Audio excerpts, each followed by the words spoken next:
previously on AC/DC's hit song D&D. You know what? Somebody else do it. Roll a d20, everybody. What? Highest wins. Okay, I'm on it. Am I allowed to be disqualified on grounds that I just got out of the hospital? Yes. Cool. Dang. Because I would Dang. Alright. Thank you, Twig. Twig has won. Do I have Do I have inspiration? My goodness. Unfortunately, I do not. Alright. From the perspective of Twig, what happened last time? Well, most of it was spent waiting in the gold room. And when I went to check on Pastiche, they were holding this strange statue. And then there's just a hole in my memory. And when I woke up, coughing up water, I was still in the gold room. But it seemed like everything worked out fine. We solved the puzzle, found some treasure, including a strange stick, some vials, a cape. We met back up with the other group and Nazev, and then we descended the stairs, onward into the tomb. Excellent. And you descend down, indeed.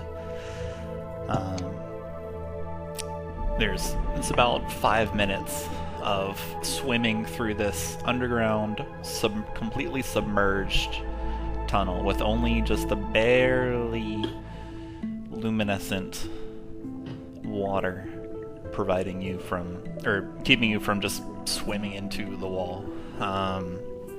It is very slightly windy, but it's overall straight. It's a long go. The tunnel spans about 30 feet tall between the ceiling and the floor. There's 30 feet gap there. It's about 10 feet wide. As you're swimming, it's clearly sculpted. It's etched in obsidian. Cool Ace is there with you guys. And swimming is slow going until ahead in the dim light you can see the silhouette of a hulking mass. It is maybe about 250 feet away at this point.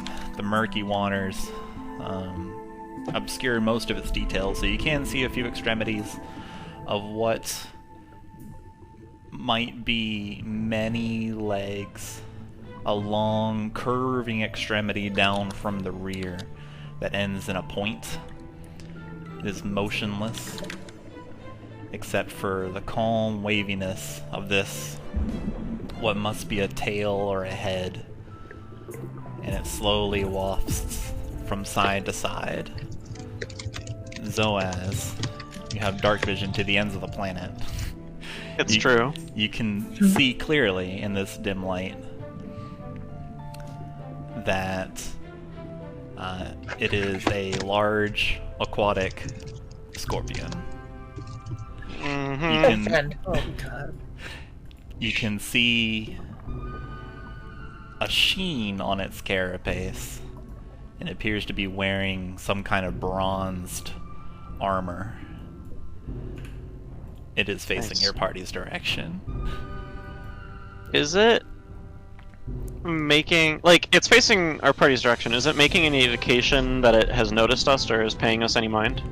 It seems like it might. Well, make a perception, or well, hang on. Make a perception check to just like look at it and just try to like gauge it, or an insight to see if it's noticed you or like is like preparing to strike or something. An insight, okay. It is definitely facing your party's direction. It's not moving, Okay. except for its tail seems to be moving side to side. From your knowledge of scorpions in general, it seems like it might be poised to strike, but it isn't. Like it seems like it might be like territorial, so it's like it hasn't made a move on you until perhaps As you know, scorpions are obviously very territorial. Yes, clearly. So it may be like protecting an area, may not be moving until you get into what it deems a threat range. That's your knowledge of scorpions applied in the inside of the situation at hand. But it seems like very, like, there is something off about it. Like, about it in the situation. That's what your insight allows you to get. But you are not quite able to determine what is off about it. But only Zoaz sees that it is an actual scorpion. Everyone else just sees this hulking silhouette. Oh. Well, that's gonna mess with what she's gonna do. Oh well. Go I ahead. was gonna say Xalia is gonna silent image a giant aquatic spider that goes towards it, but given that she doesn't see it to do that kind of duality, probably just another, like, an aquatic person just kind of swimming towards the scorpion. Okay. Skitter.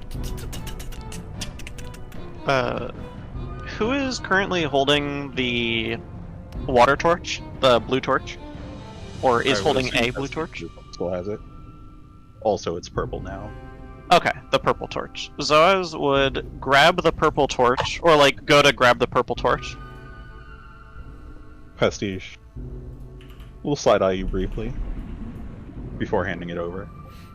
And then he's going to cast Thaumaturgy on it to make it brighter. Okay. Increase color intensity. Hell yeah.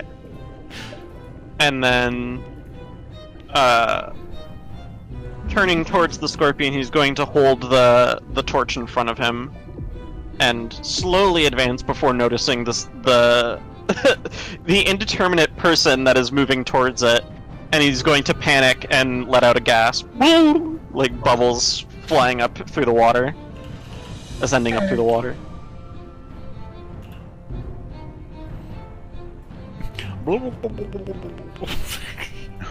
This is Xalia's silent image, just a person going. Yeah, it's not even like any kind of detailed person, it's just a person. It's got the bare minimum to identify as such and not much more. Yep, just bloop bloop bloop bloop. It's heading towards the scorpion. Okay, so Zoaz, you have made it brighter. Does it like? Okay, so just everyone is very purple. And I'm sorry, what did you do again, Zoaz? The last part after you made it brighter. The idea was Zoaz was going to slowly start moving towards it, but after seeing the indeterminate sort of like silent image shape, and in a moment of duress, he gets confused and thinks one of the party is advancing towards it, so he's going to start swimming after the silent image. Okay.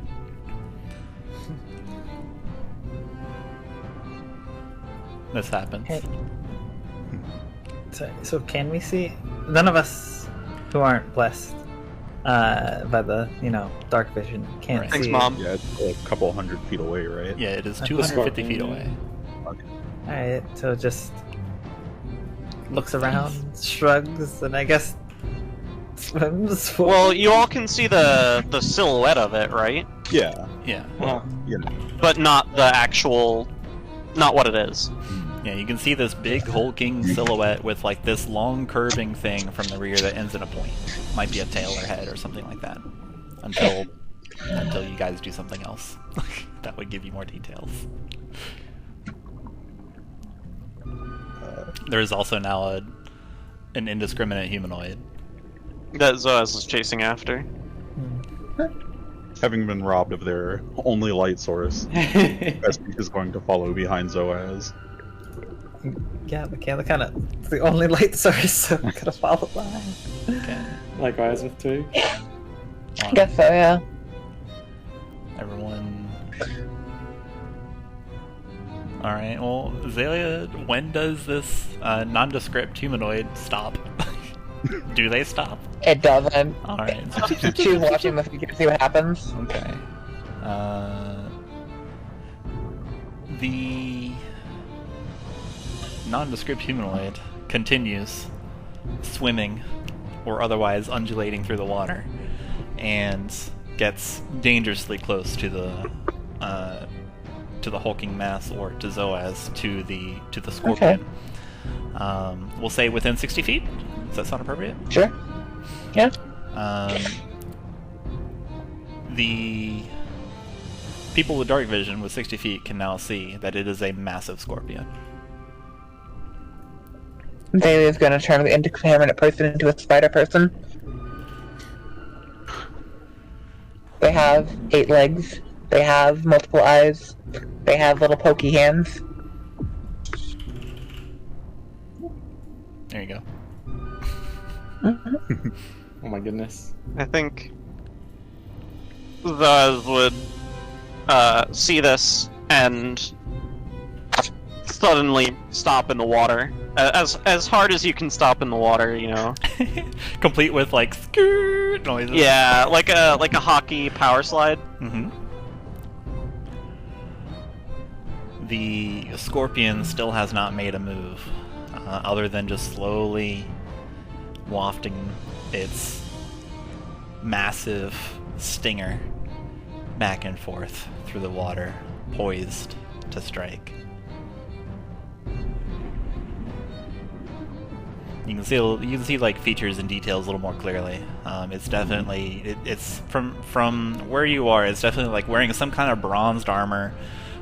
It appears low to the ground, as if what a cat might do to pounce. Mm-hmm. Its legs are all bent. Pincers at the ready. What would you like to do? Zoaz would look back at the group, then at the person, silently count in his head, then softly, because we're underwater, smack his forehead with the palm of his hand. The spider person continues to clamber towards the scorpion. Okay. Zip, zip, zip, zip, zip, zip. You said non-dark vision people can see it now, right? With Or the is 8, it still- it is bathed in a purple light. Okay. So something like that. Okay. Zoaz will slowly back up, keeping his eye on the scorpion, and then hand the torch back to Pastiche if they want it. Pastiche will gladly take the torch. Uh-huh. Bless up. Seeing large monster. Doesn't Not seem take anything else. immediately hostile. Do you think we might be able to sneak by it? Well, there's only one way to find out. Are we underwater? Yes. Yes. So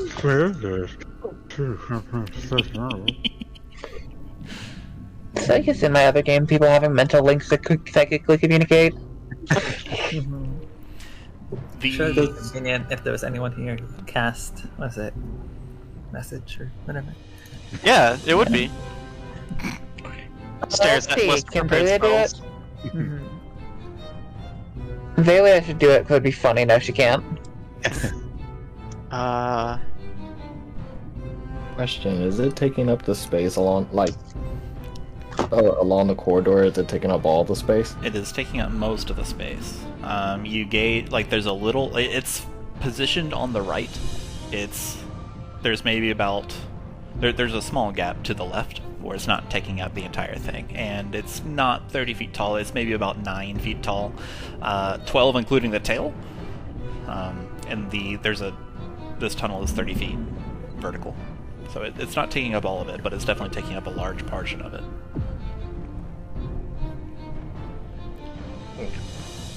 Does the bottled breath just make like a bubble around our head, or like the whole body? It's Or the is it bubble just breath like is you tell me what it looks like. I imagined it like a bubble around your head, like a spacesuit, sort of. Okay, and that's what it is. Okay. You were able to speak in here just for ease. There's something inherently magical about this bubble breath that makes it extremely convenient. Nice. I don't think Zoaz has Xalia- one. Xalia has, like, it shoved in a pouch in her cheek. Uh-huh.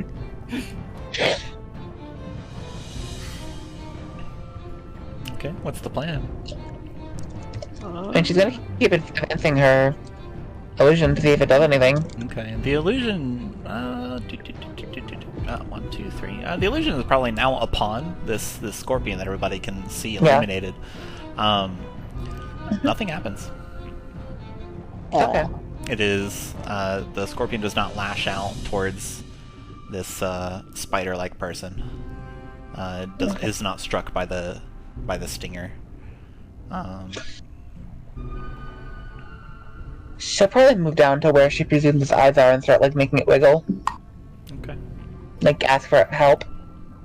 My kin, I need aid. Uh-huh. Okay. Does it say that? Oh, wait, no, it's silent. I can't, yeah, silent image. Mouth it, though. Okay. I like how those dice now show up as like just question marks. Uh-huh. All right. Nice Xalia, roll. your image of this spider person does this thing. It appears that there's no reaction from the scorpion creature, aside from just the sentinel waving of this stinger. Okay. That's fair. I think Zoaz would steel himself. I almost said take a deep breath, but Zoaz would steel himself and cast Field of Faith on himself, and then take like a sort of shimmery, translucent crescent moon sort of hovers in front of Zoaz. And then he'd look at the shield on his arm, hold it in front of him, and start advancing towards the scorpion. Okay. You all watch as Zoaz advances with the light of the moon. Question. Yes? And the light Is in the there room. any kind of special rule with readying like abilities that have charges? The same way there are with spells? No, I don't think so. Okay. Then Pastiche is going to pause for a moment, notice Zoaz approaching. Approach slightly behind them, and ready themselves to use Benign Transposition if it strikes. Okay. Also, Makayla, Pastiche has the light, not Zoaz. Oh, no? okay. Right. Although, I guess now we're also both moving there.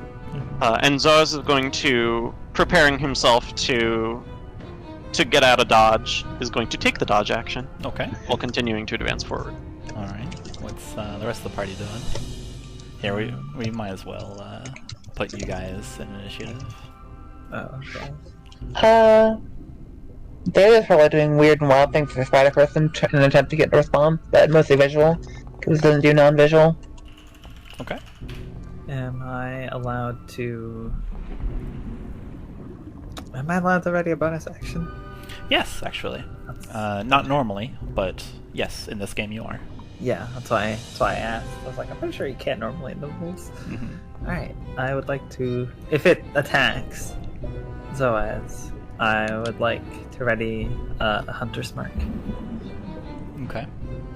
And Chuman's gonna ready a crossbow in case it attacks.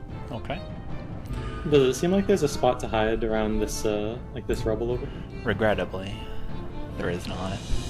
This is a there is rubble definitely, but it's not like large enough to obscure yourself with. As far as like hide behind, but there is large enough to like get some cover. So like you could have some light cover from getting behind this kind of like large rubble that might have been like hewn off, which would be a +2 bonus to your AC. Okay. Twig will do that, and he'll draw his short bow. Okay.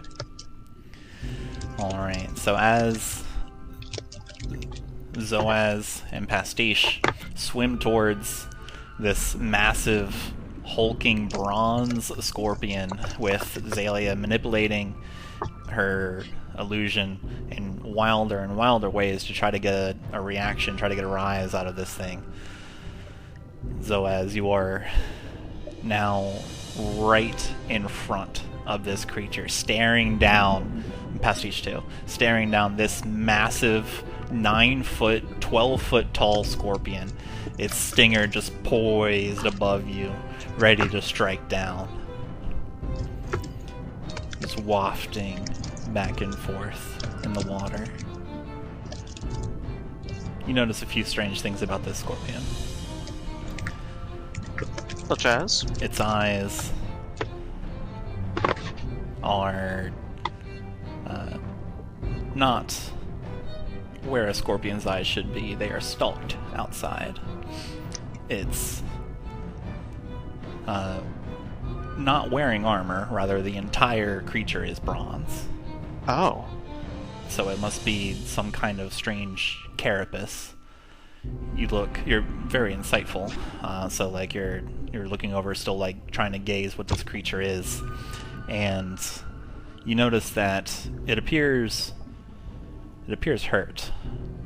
3 of its legs have been severed, and they're on the ground, but like still managed to be kind of like lean up against it. And as you get closer, still keeping a wary eye on that mighty stinger, you realize that this scorpion is not a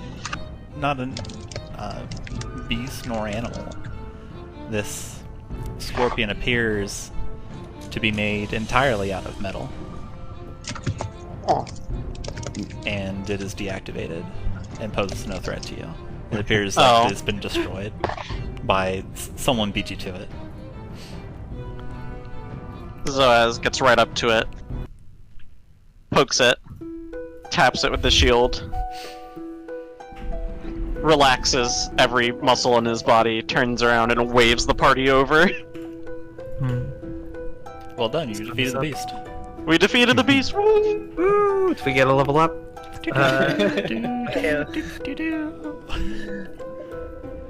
Minus dodging.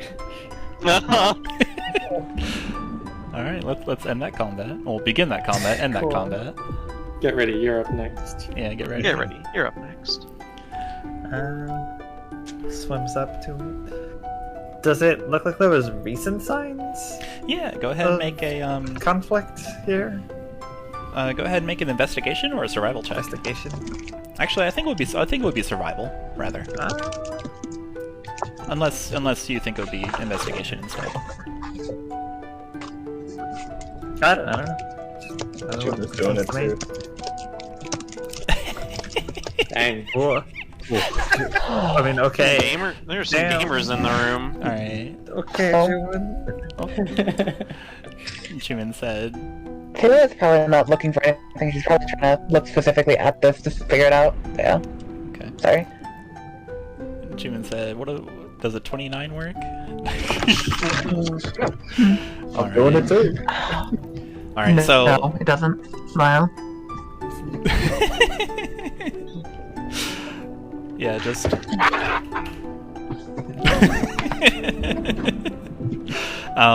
So, Chuman and Makayla, realizing that Zoaz has defeated the Great Beast, you go in, check it out, and this is definitely not a creature of nature. Neither of you have seen anything quite like this before, where metal and armor imitate life. It does appear badly damaged. It's got several cutting marks on it. It looks like it's endured several lacerations. There's like burns and like, as I said, 3 of its legs are sliced away from the main frame, I guess. There are no marks around the creature, except for tossed and dashed rubble. You are able to determine that it has been some time since these wounds, for lack of a different word, have been inflicted on this creature. It has been deactivated for quite some time. years. Like there's a bit of rust on it. Yeah. Okay. Yeah, like the area around here is very undisturbed. Right. Okay. The area around, like, yeah, as you said, I don't need to. Yeah. You can see the pincers are just lowered onto the ground, resting instead of ready, at the ready to pinch. And you can realize that the reason that the stinger was waving is just because of the normal undulation of being underwater. And its waving is it's on like a ball and socket hinge, and the water, as it just moves around and continues running around, is moving this stinger back and forth.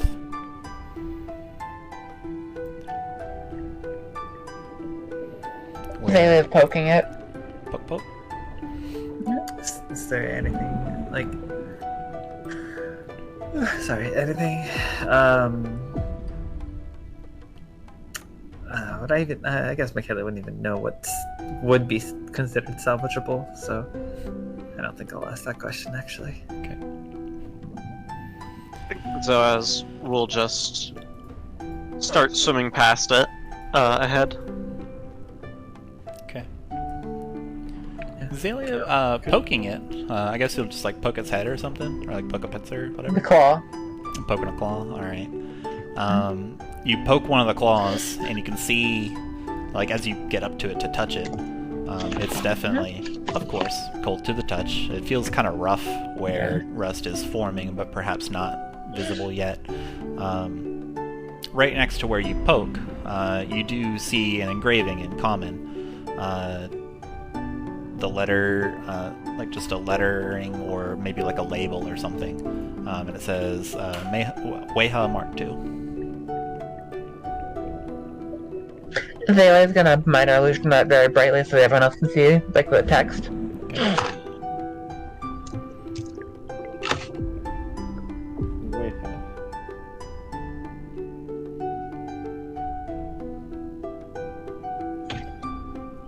Yeah, I think Chuman is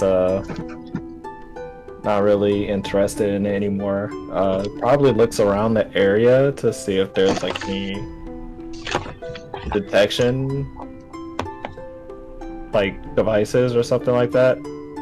Otherwise he's just moving along with Zoaz. Okay. Roll me survival, I suppose. Okay, look around.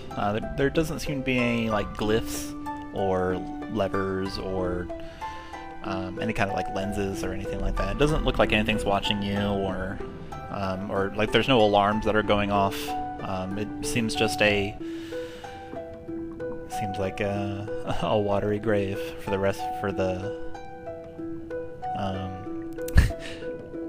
or a resting scorpion. Or for a lifeless, in all senses of the word, scorpion.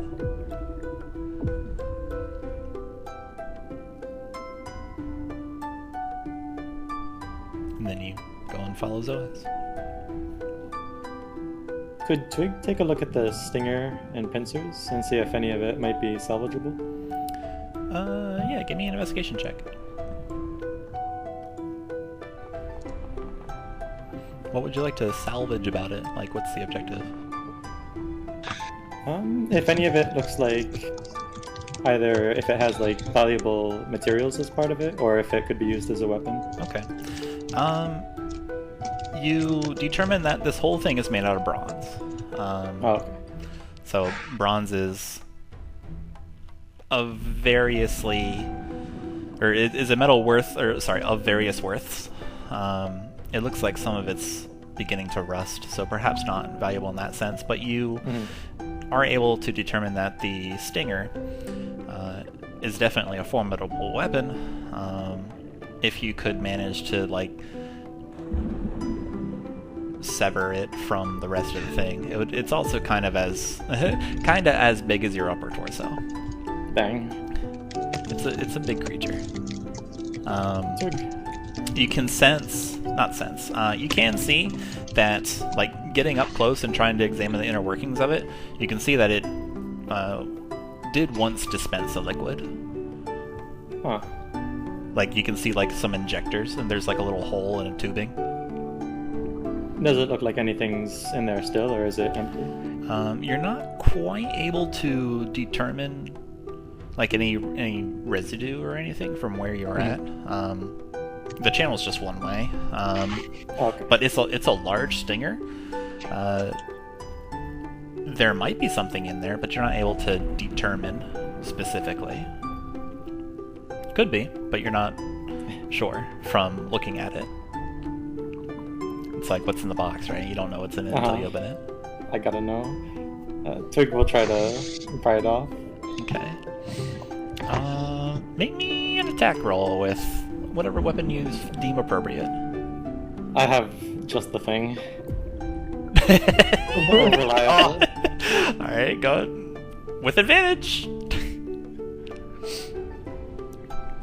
I'm not sure how to attack with this. Just make a strength check with advantage.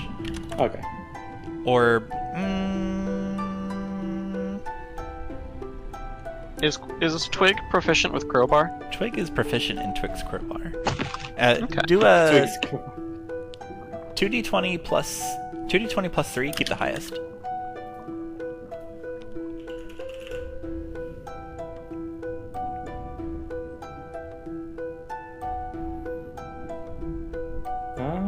Not sure how to keep highest one with a plus to it. Oh, I'm done. There we go. I did keep highest. A natural 20. Is a 20 my highest? Get out of here. Alright. So you do manage to take your trusty crowbar. This thing has been so reliable throughout your entire career, from when you were first handed it. This thing has been so excellent. You do manage to pry open this stinger somehow. You're obscuring it from everyone else, so they're not able to determine how you did it. And but inside, you do manage to have some kind of, like, malleable sack. Looks like a pouch of milk. Huh. Indeed, is a milky white substance. There isn't much left, but if this is in a scorpion tail, surely this is some kind of evil Probably liquid. not milk. Yeah. Yeah. The worst liquid of all. Evil liquid. milk. Evil liquid. milk. Yeah. So if you look at it, you see that it's kind of, like, tied down by some kind of sinew or thread. You could easily sever it and take it with you. Okay, Twig will do so. Okay, go ahead and put evil milk in your inventory. Spicy milk. Spicy milk. It is a bit spicy when you think about it. I hope it's not.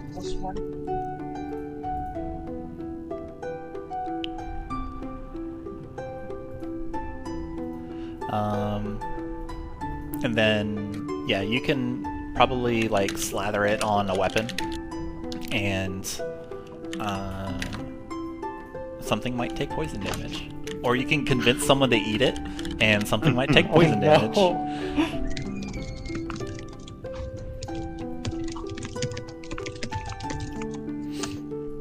Okay, yeah.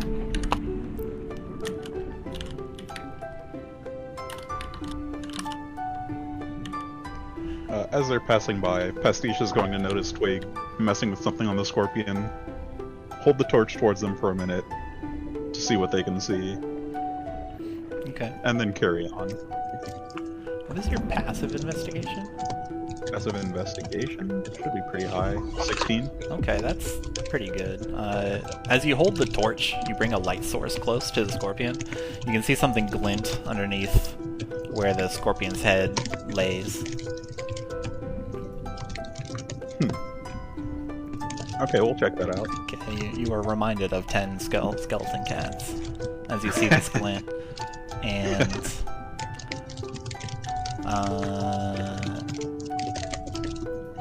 easily enough, aided by this torch that's providing you direction of where this went, you can see something that was previously like hidden and obscured. It's just an amazing thing of how the light caught it and shined. And hanging from the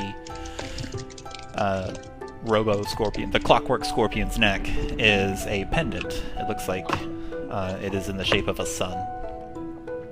This little decoration, it appears like. Pastiche is gonna reach out and grab that with their free hand. Okay, roll a... No, I'm just kidding. Yoink. Easy enough. Stare at it for a second. It is a half-rusted pendant on like a chain, just regular, like, super rusty chain necklace. And it looks like a sun. It's like a circle with like little rays of sunshine going everywhere. Alright. Pastiche is gonna pocket that Okay, into the pocket. and carry on. Okay.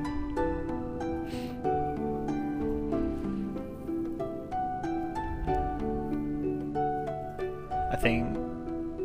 Let's see. Oh, you also notice that Weha Mark II is inscribed on its head as well while you're down there. Okay. And Xalia, as you continue poking it, Sorry, what is? Weha Mark II, It's in the- the chat. the message that you Okay, saw on its thank you. claw. Okay, thank you. Yeah, and then just you can see that it's actually inscribed in more than one place around the scorpion. Twig, it's up on the stinger. Xalia, it's on each claw. Pastiche, it's on the head.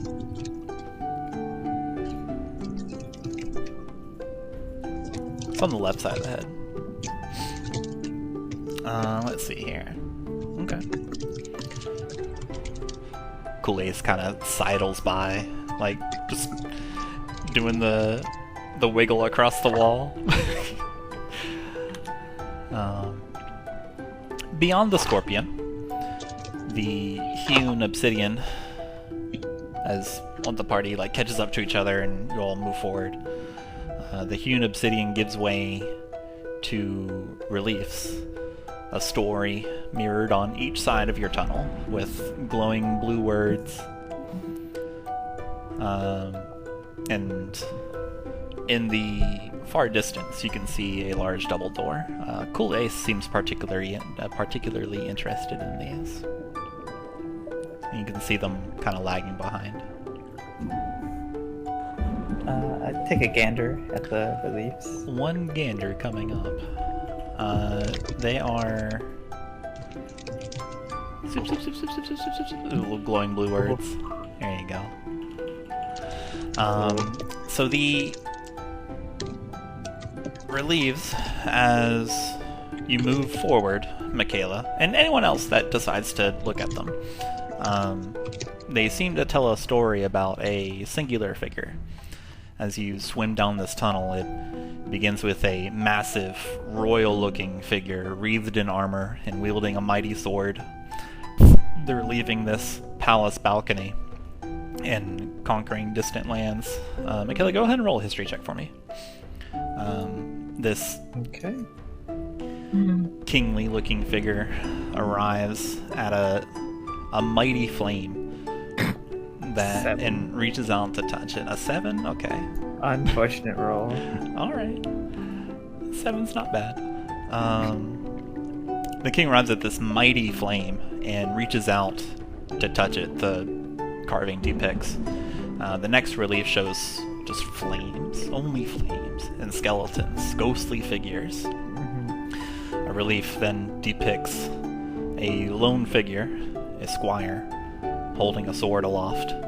They are joined in later carvings by a dragon, a large, hulking giant, an archer, a spellcaster, and one by one, in later reliefs, they are left behind. facing an ordeal alone as the squire rushes forward. The ordeals are difficult to see because of the shape, of the repair that the reliefs are in. The only ordeal that is visible is the giant, whom is wrestling an impossibly large arachnid. And then, finally, the last set of carvings depict the squire raising his sword wreathed in holy flame and cutting down an evil lord that looks similar to the kingly figure in the beginning, surrounded by wraiths and flames and ghostly hands.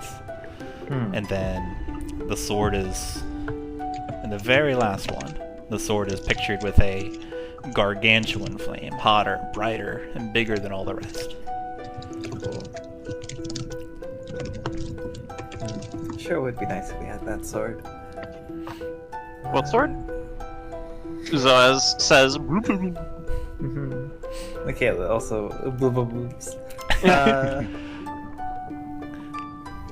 She then, takes a quick whiff of the bottle.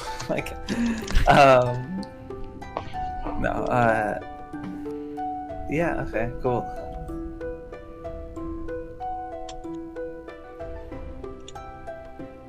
What'd you say? Makayla says, yeah, okay, cool? No, I just... cool, that's...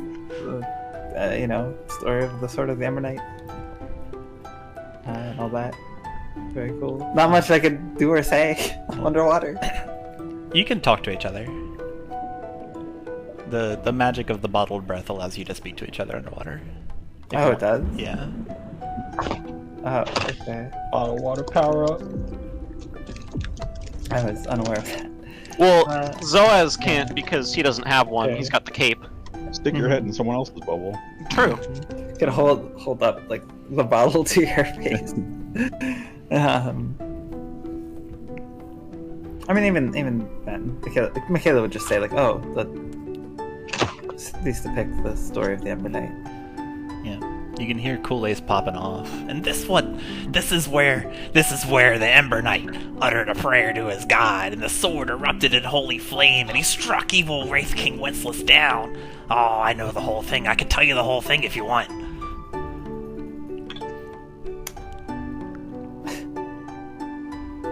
No, thank you, cool Ace. I think we're well acquainted by now.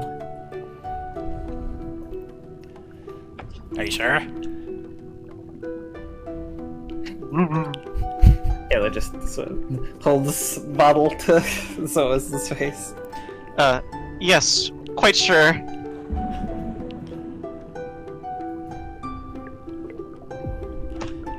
Kool-Aid crosses his arms and says the word harumph.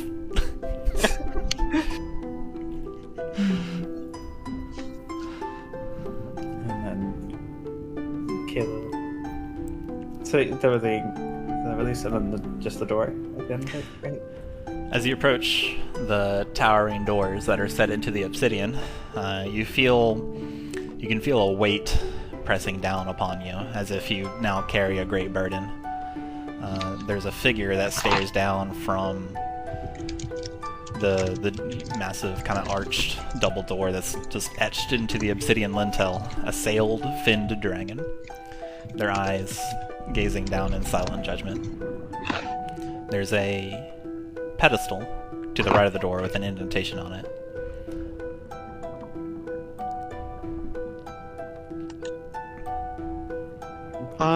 I think Zoaz is going to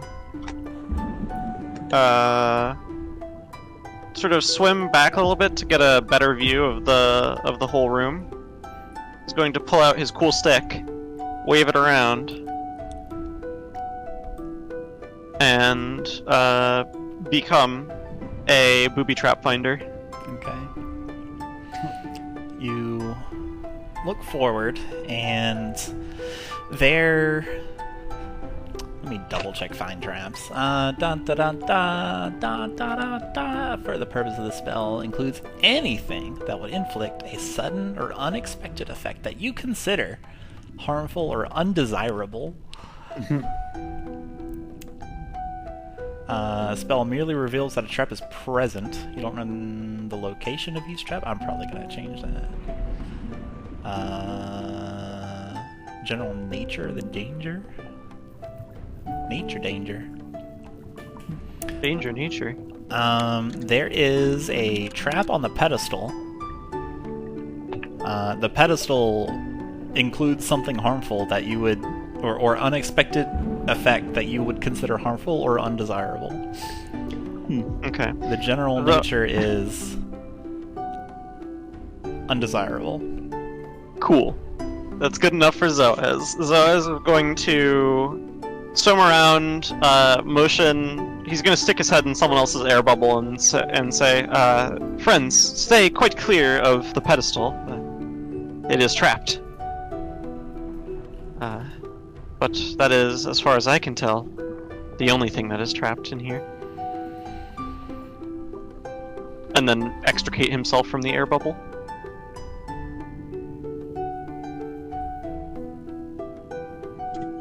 On hearing this, Pastiche is going to approach the pedestal Okay. and look it over. There are... give me a perception or investigation, whichever you deem best. We'll go with investigation. There are... this is a stone pedestal. It is also wrought with obsidian. There are 2 indentations. One is crescent-shaped, and one looks like a circle with like many points, like sharp points on it, like jutting out from the circle.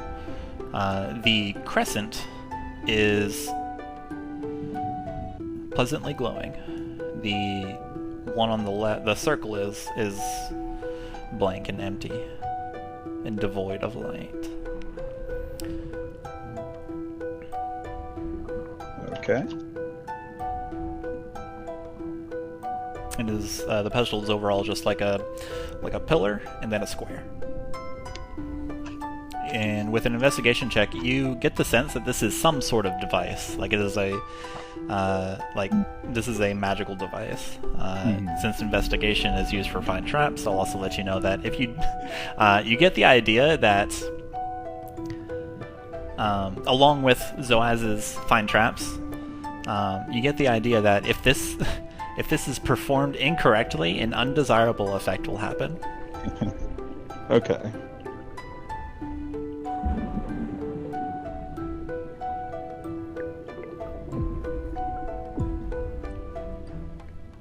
So what do we do? I think Zoaz would swim up to the dragon statue. Okay. Does it seem to be like the same?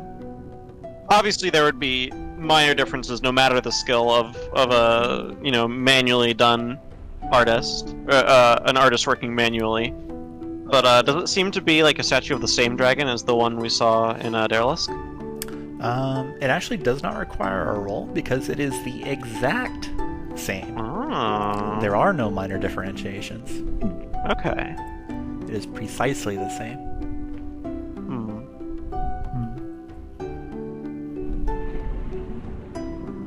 Does it have a plaque anywhere along the base of it No. that Zoaz could see? Sorry, I said no too quickly. Give me a perception. Wait, wasn't there an inscription, right? Or did you already say what that was? There were reliefs going all the way down. There's no inscription. Oh, I thought you meant another door. Okay. Let's see, Zoaz, you can see, you don't really see a plaque or anything, but as you get close and you touch and fondle the door and that kind of thing, there is the dragon kind of glows in a blue outline briefly, and you can see briefly for an instant some glowing blue letters that flash and then go away. Being an adventurer, you're able to kind of get it real quick and replay it over your head a bunch, and it is the ally will guide the sun, the dragon will watch over the moon.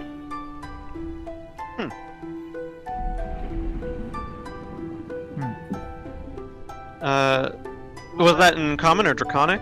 Draconic. Okay. So they were Zoaz. for translating it and then providing subtitles with minor illusion. Well, Zoaz speaks draconic. Xalia is very helpful for the rest of the party, nonetheless. And I think Zoaz would use thaumaturgy, snap his fingers, and play the sound of him speaking that out loud to the rest of the group. Give me your best Nidhogg impression. Dragon language included. Yes.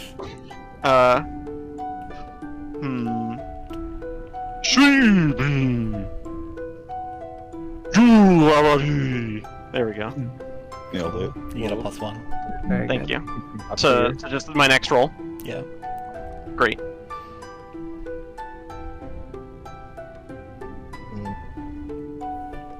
Well, Pastiche is going to approach Zoaz and pull out the little pendant they found. The ally will guard the sun. The dragon guards the moon. Huh?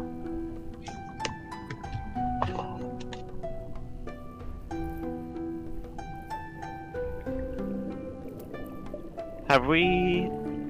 whenever I speak, it's gonna be assumed that it's going through someone else's bubble, by the way, from now on. Have we seen a moon pendant of some sort? A twin to go along? Isn't the dragon itself the moon? From the statue back in Thulius?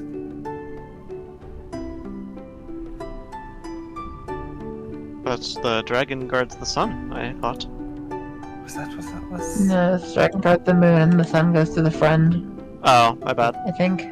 That's what I could be misremembering him. Yeah. Or...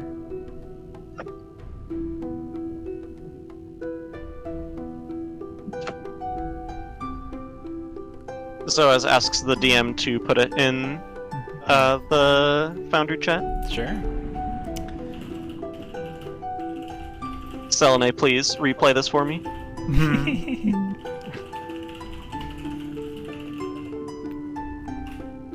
The ally guides the sun. The dragon watches over the moon. Okay. I was wrong. And it's interesting that Zoaz says ally and Xalia says friend, even if she didn't really say it with, but with minor illusion or whatever. But it lets me segue into this. The word used, sunne, for ally means many things. It's like ally, trustworthy person, friend, like all that kind of stuff, like respected person. It all kind of like ravels up into something that isn't quite translatable into common, but in Draconic it means like someone that you could trust, not only with your own life, but with the events that go on. It's like ultimate trust. I see.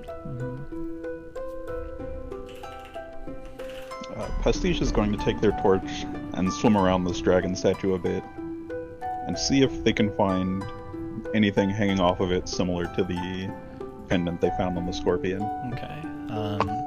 You go up and check out the door and see if like there's anything that could be hanging off of it, and you confirm that it's not like a statue. It's something that is like carved into the door. It's a relief. Oh, okay. So you confirm that there is nothing that is hanging. The door is definitely shut tight. Like you can't see the other side though. Mm-hmm. So it's watertight or airtight. It's people tight, that's all that matters. Steeple tight, definitely.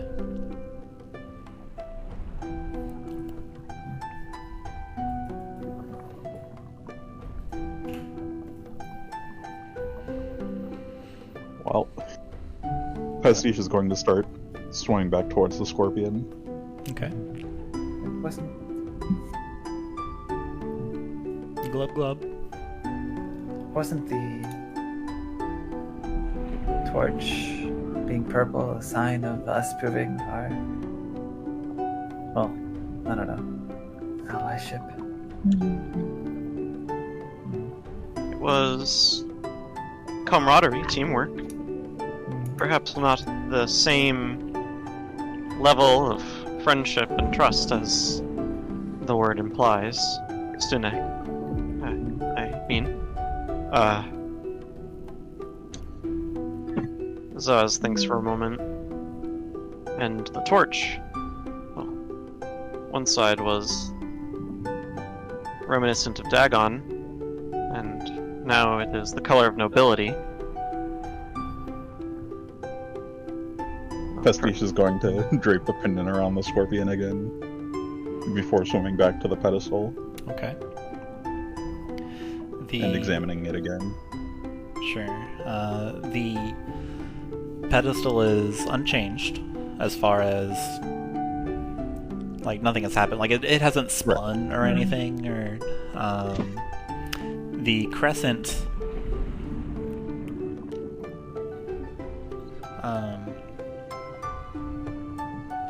The crescent is different. The crescent is now where it was quietly glowing, where the indentation was.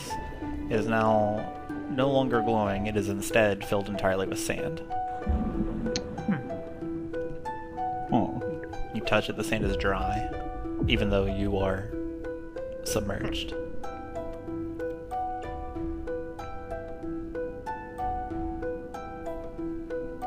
Pastiche is going to swim back to the scorpion, take the pendant again, and return to the pedestal Okay. The before pedestal looking is at it one more time. the pedestal is unchanged. Okay.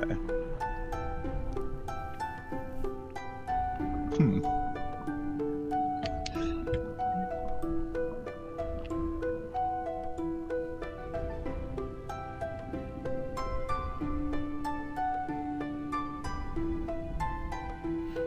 You do get the sense that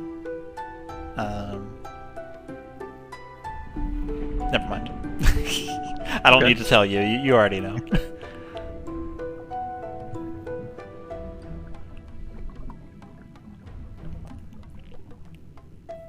Zoaz scratches his chin, slowly bobbing up and down in the water.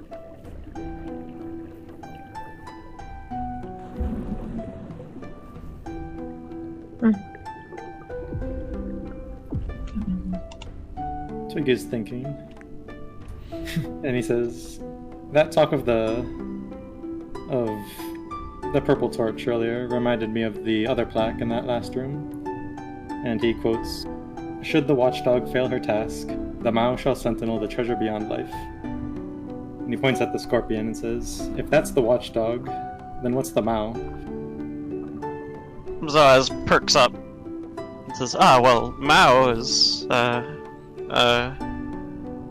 deity of protection and guardianship. Typically shown symbolized as a cat. I believe the Mao was referring to the statue in the previous room. Ah. That would explain it. Interesting. And treasure beyond life, Zoaz gestures at the wand, and those bubbles. You see, I believe that is. I cannot be certain. We shouldn't rule out the idea, but I believe that the treasure beyond life has already been plundered. And Twig nods. That makes sense.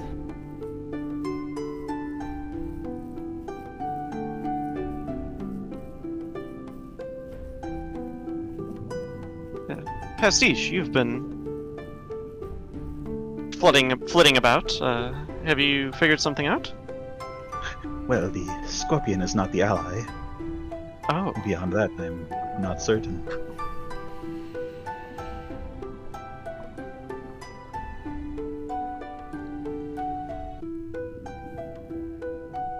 Doesn't seem to be the dragon either.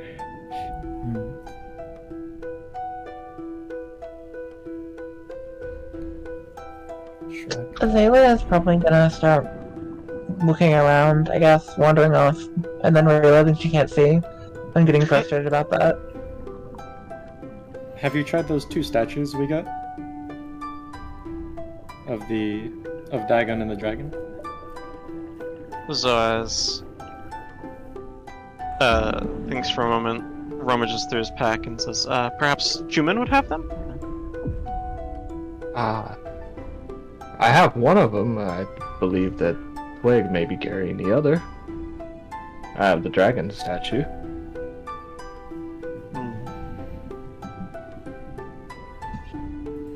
Perhaps...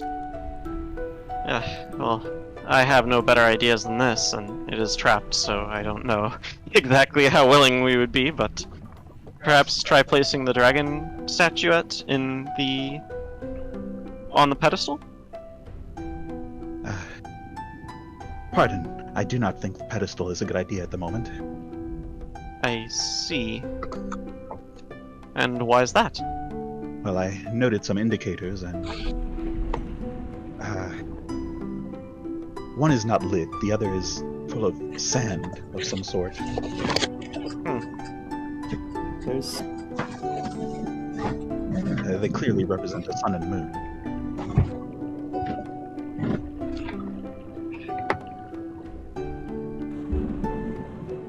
Only one is lit.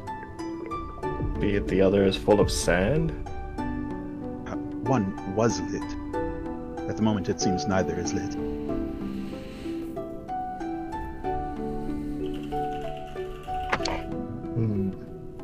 I see. I wonder if perhaps the moon would be gathered by our compatriots on the other side? Or if not, perhaps we should do a once-over of the room.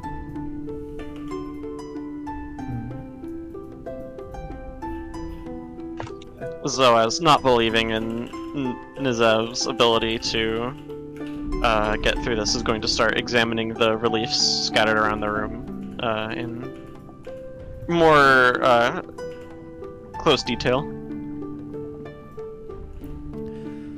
You can see cool aces continuing to pop off.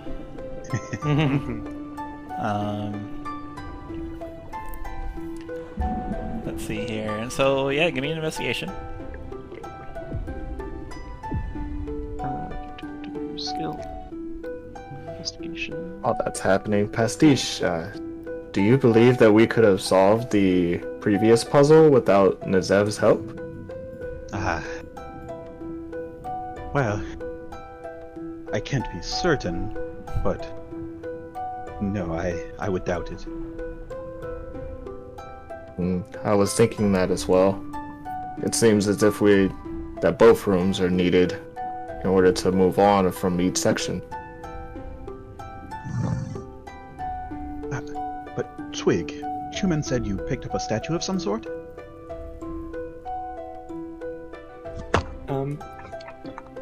Just out of character. I don't see it in my inventory, but would I have it from the end of last session? Sure, you can have it. Okay. The octopus one? Yeah. Yes, it was, because Chuman had the dragon one. Alright, Yeah. in your inventory is octopus statue. Twig produces an octopus statue. Pastiche looks it over for a moment, pulls out their sun pendant, and drapes it over the statue before going to check out the pedestal. Okay. You definitely accessorize this octopus. It drapes and kind of like floats gently in the water. The pedestal is unchanged.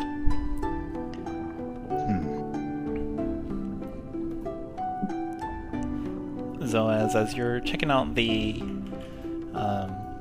reliefs, Cool Ace is either talking to you or muttering to himself.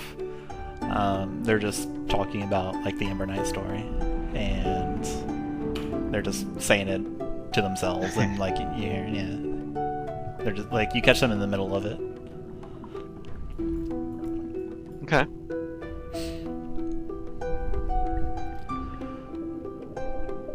But you're able to look at this, and with Cool Ace's narration, perhaps gain a different appreciation for what might be something that another continent went through. Nice.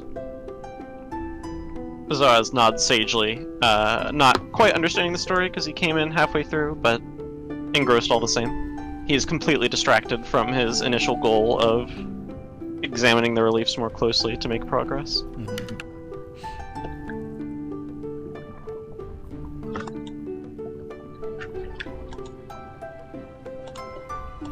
The octopus statue, it is 8 tentacled. And then you notice the 9th one. Dun dun dun. It is let's see. It is like just an octopus. Like the 9th tentacle is holding it down to the the base. The base is square. Let's see. It is made from obsidian. This octopus has a mouth on him with fangs. Fang? Hungry octopus. Friend. Is it still dimly lit in the area that we're at, or is there any sun poking through? It is dimly lit. You might see some light at the door, suggesting that there is a well-lit room beyond. You're not sure how that is able to happen, though. You would also still see Pastiche flitting around with the torch. Indeed. Pastiche's purple torch is brightly illuminating everything in a purple light. It's back to its normal brightness by now. Yeah.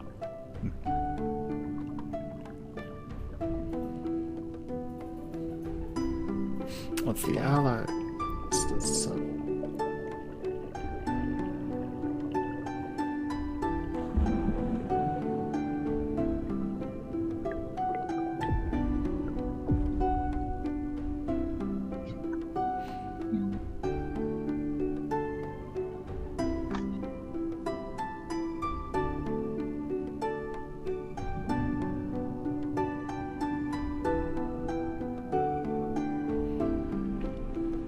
The door remains unmoving as everyone assumes their thinker statue stance.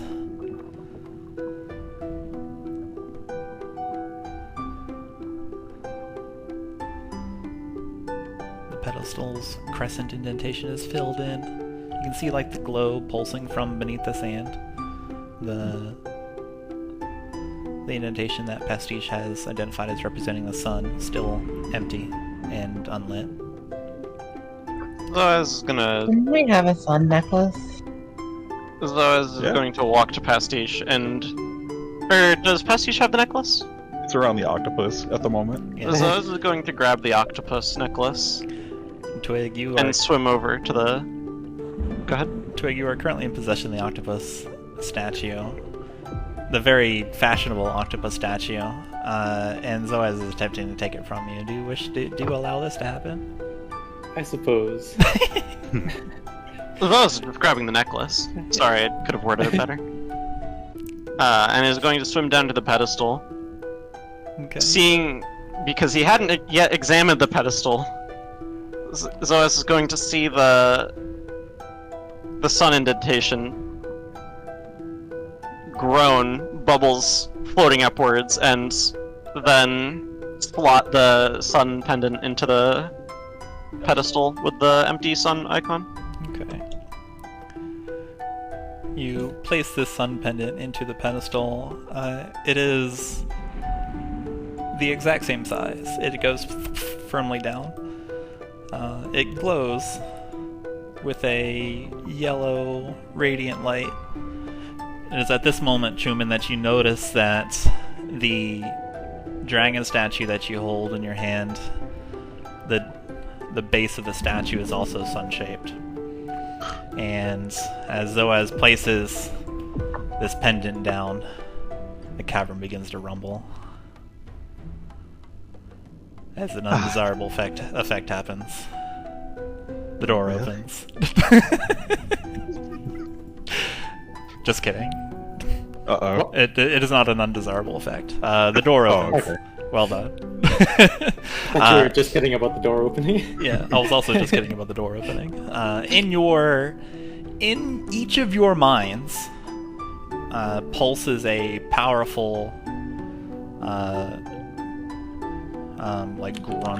grunt of a message, like a husky voice. It is in Draconic, but everyone is able to understand the meaning, and if it's in Draconic. If you don't know Draconic, it's in Elvish. If you don't know Elvish, it's in Common. And it pulses. Thank you for coming back for me, Sune. And the door opens. The dragon parts. And Sorry. Oop, here, I got you. Thank you for coming back to me, Sune. Boom, that's what it says. And oh, sorry, for me, not to me. Let me fix that.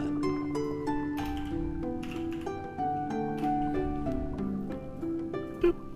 All right, and then the door opens. Pastiche looks at Zoaz, looks at the door. Well, I do have a tendency to overthink things. You and me both, my friend. Great job, Zoaz. Zoaz shakes his head and swims towards the door. Okay. I stepped away for a second. What did we do to open the door? Zoaz took the necklace and put it into the pedestal. The sun Okay. necklace. Okay. Well, Alright. Inside, you can see a very large room.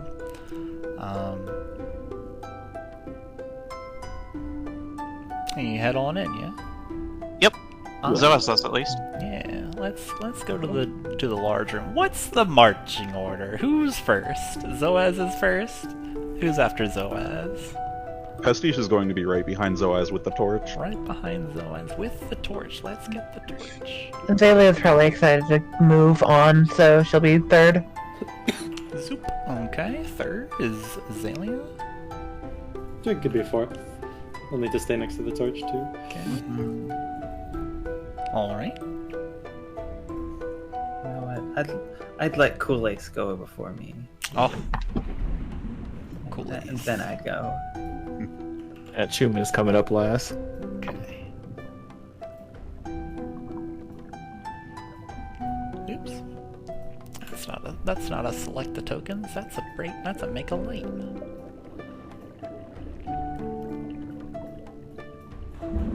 Okay. Let's get this purple torch. All right, illuminated into the torch. Sorry, into the room. Glub glub glub. Let's move everybody. Here you go. You have a new room.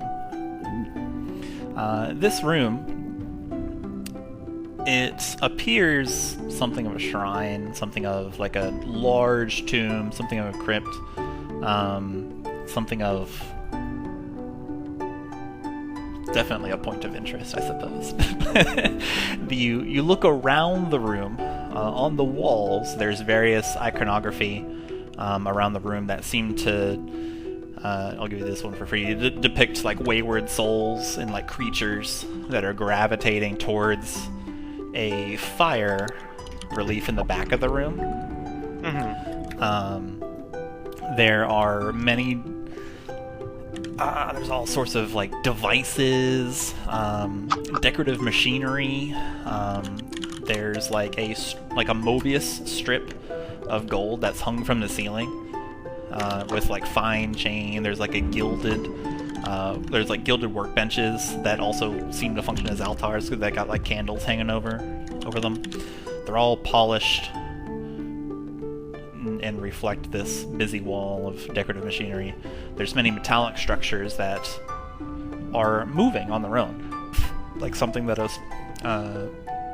Sparker like public works project would be. They're automatically tending to these mechanisms. You can see valves going. You can see mechanisms that are carefully aligning screw heads or bolts to make sure like the groove is perfectly horizontal, as though like some divine foreman is about to make an inspection. There's a dip in the middle, and then it raises up from this kind of like little to form a little island, and it is all illuminated with this kind of like eerie turquoise-ish flame that emanates from the braziers that are positioned more towards the back of the shrine. Their flames are unmoved by like any kind of breeze or anything. To your right, you can see more sarcophagi, and they're just intact, closed, kind of like halfway coming out of the wall. Only the upper torso is jutting out. Many vases, many candles. There's a couple books. There's some kind of like strange emblem in the middle of it. Sorry, in the middle of this room. You can't quite see all the way to the back, but you can see towards the ceiling that there is some kind of winged relief, but the relief is obscured by a large statue from your current position. And as this door opens, the water from the previous room splashes into the ground. But even though the wall of water has bursted its bubble, it doesn't flood this room, and this room is dry. And then there's red sand that has these jagged patterns that just kind of undulate everywhere, just anywhere you step. It is a sandy tomb or crypt or something like that. When you get in here, the music changes. What would you like to do?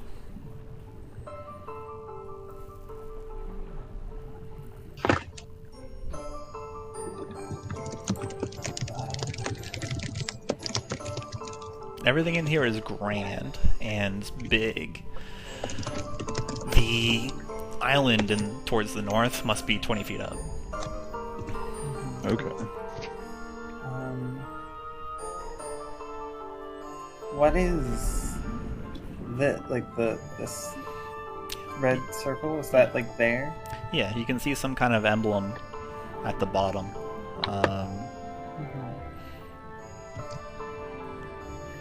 From your current position, you can see that it's there, and it seems to be some kind of intricate carving, but you're not able to see where it is, or like what it is from your position. You would have to go over there and look at it. Would you like to?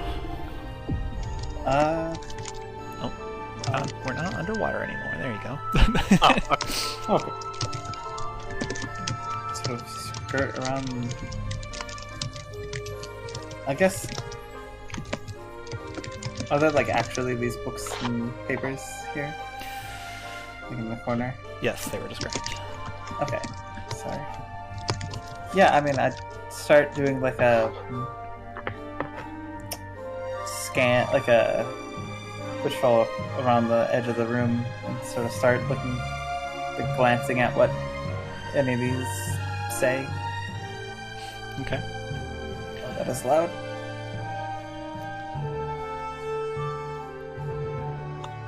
Oh, sorry. I tried to turn it down from my side. I must have turned it up for you. Sorry. Yeah, I think when you adjust the volume, it adjusts it for everyone. I apologize. It's all good. You can just change it back. Yep. Alright. Yeah, Makayla, you find many books, many scripts. You identify like a couple rolled up parchments. There's these vases, candles illuminating the area, and they're kind of like red, yellow flame. Go ahead and make an investigation check as you are investigating the area.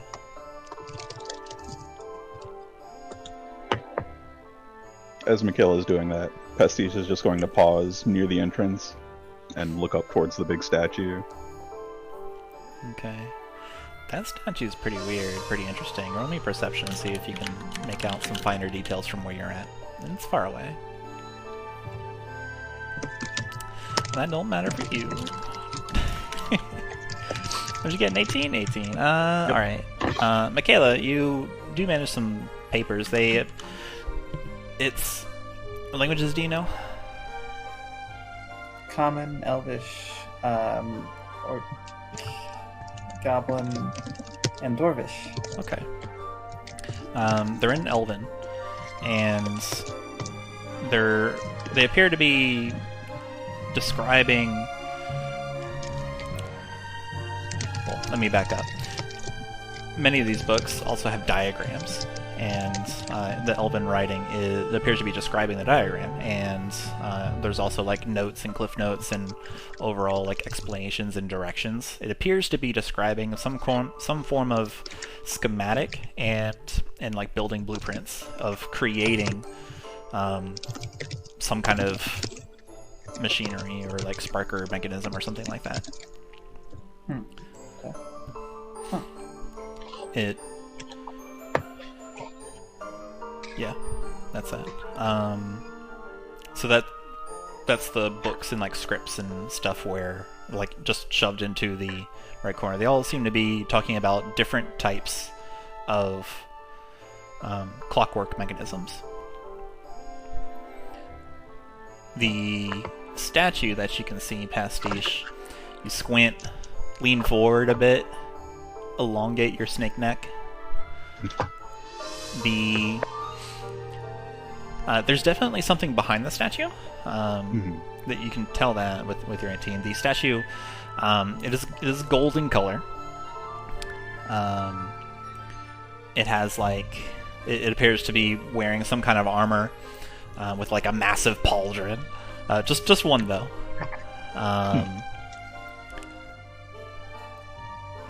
It appears to be wrapped in a cloth. It's a purple cloth, the color of nobility, of course. Seems to be like obscuring part of its face, perhaps.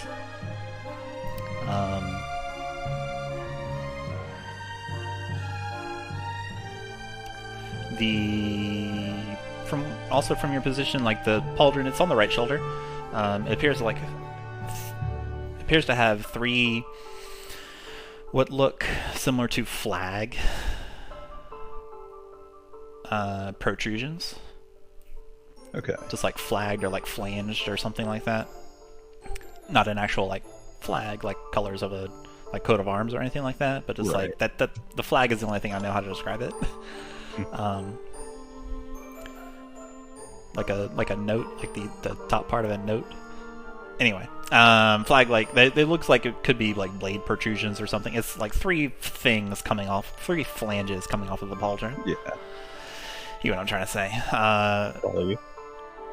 That's what you can make out from your current position, being so low to the ground, not near it, and it's on a different elevation than you.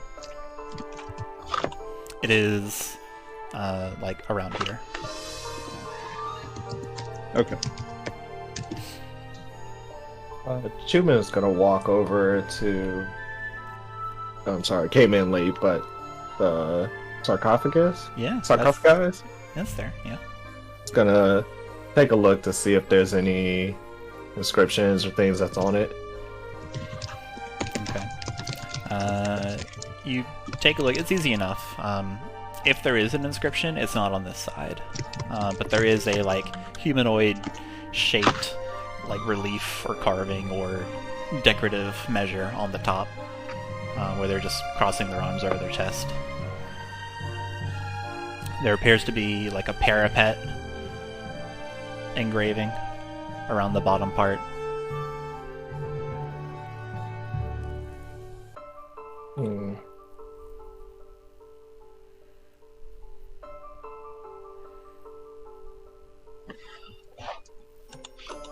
Okay.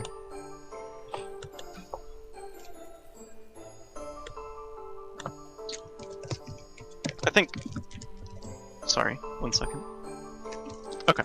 So, I think Zoaz would step forward and just sort of take a quick glance at the emblem in the middle before, moving past it towards the, island sort of upper part of the room over here. Okay. The emblem has... lights on it. The lights are in shape of fires, like flames. It's Okay. a little dollop of a fire. 2 of them are glowing. 4 of them are not. The...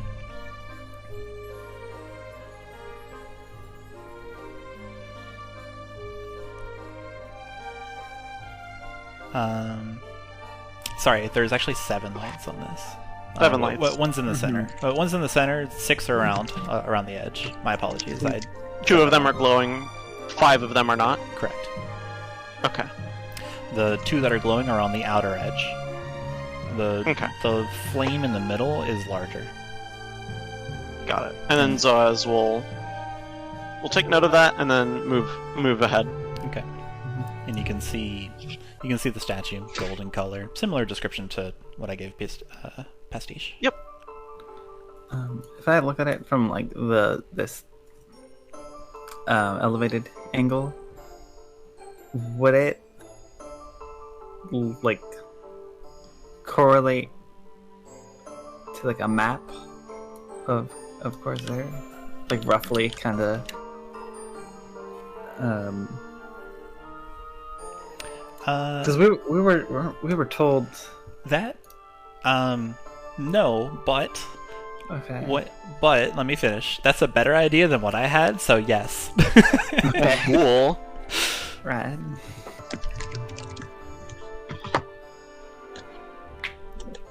So yeah, it is a map of vaguely Khorzaire. Yeah. Okay. Mm-hmm. The instead of the larger flame being in the center, it is in the southern portion of this oddly continent-shaped map. Because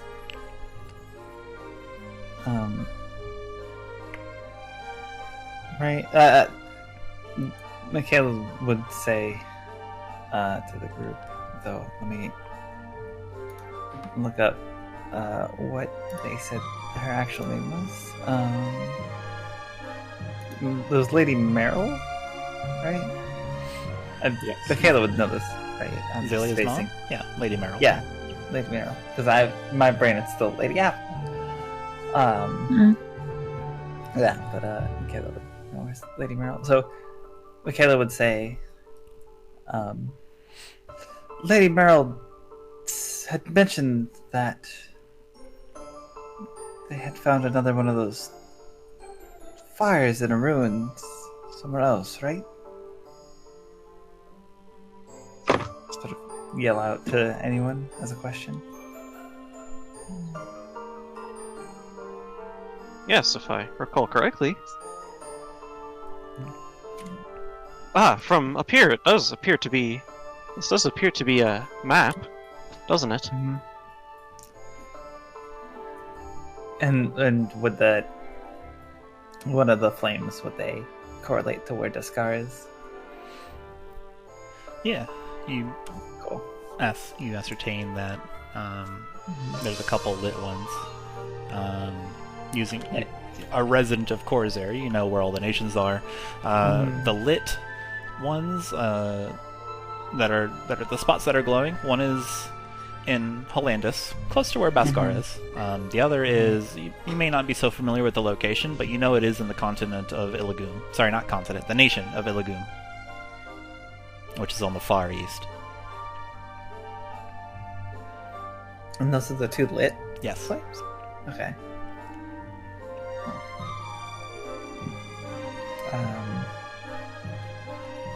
I would make note of like where the unlit flames would correlate to. Okay.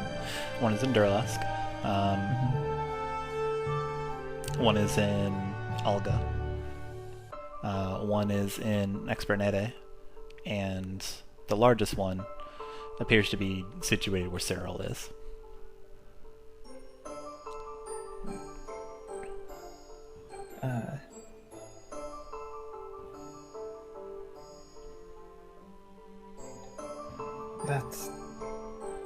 Wait, is that 6? That's 7. Unless I am unable to perform math. Happens to us all.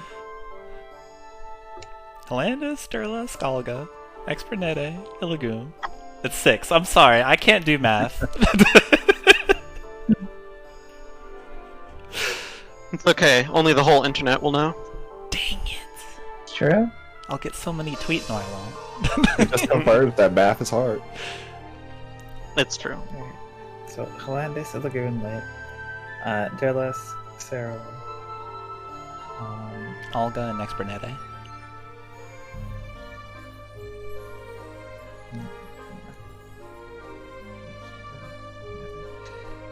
and there is or is not a 7th candle.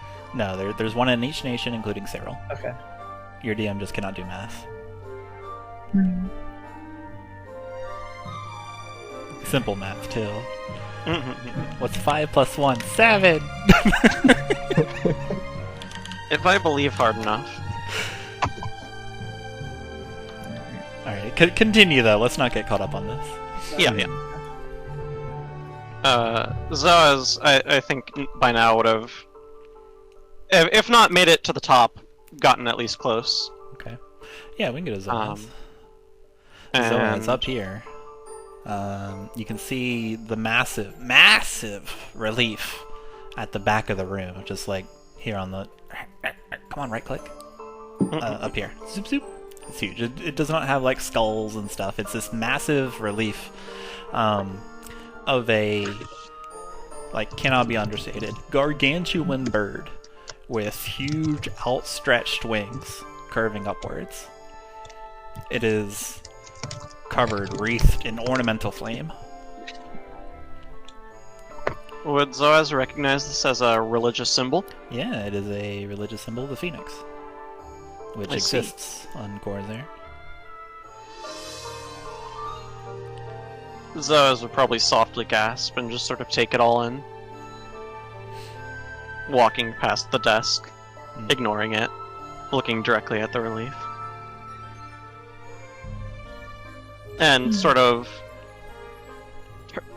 turning his head a little bit so that his voice isn't aimed directly at the wall, but not wanting to take his eyes off the, beautiful sight in front of him. He'll say, "This is quite beautiful. You all should come up and take a look at this."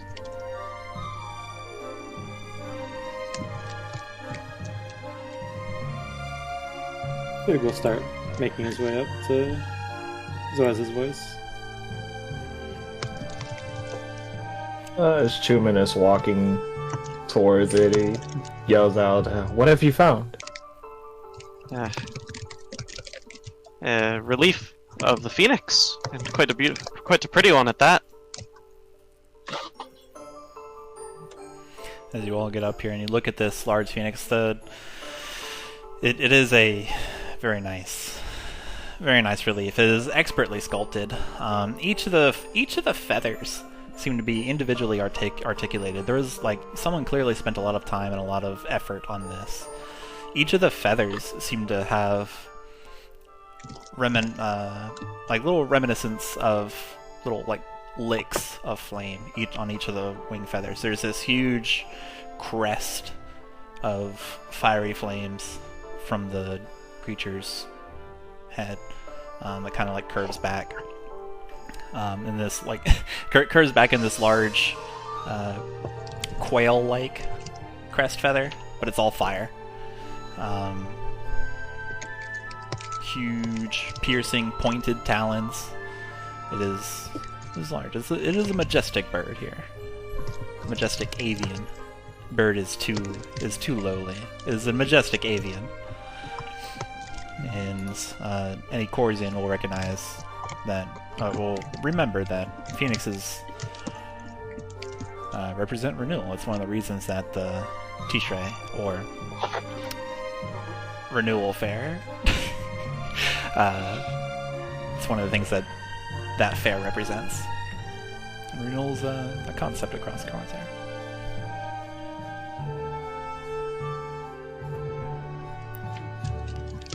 Definitely a sight to behold.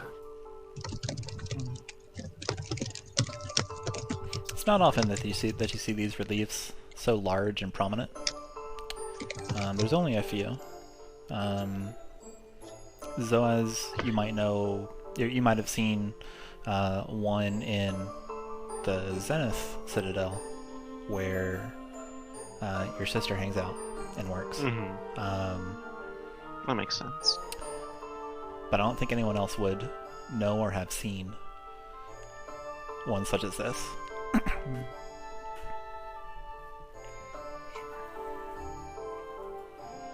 Zoaz sighs a bit and says, I never get tired of seeing these. Though, I'm somewhat worried. A relief of this quality would imply some form of importance, but, to be frank, I've never heard of this place. There's...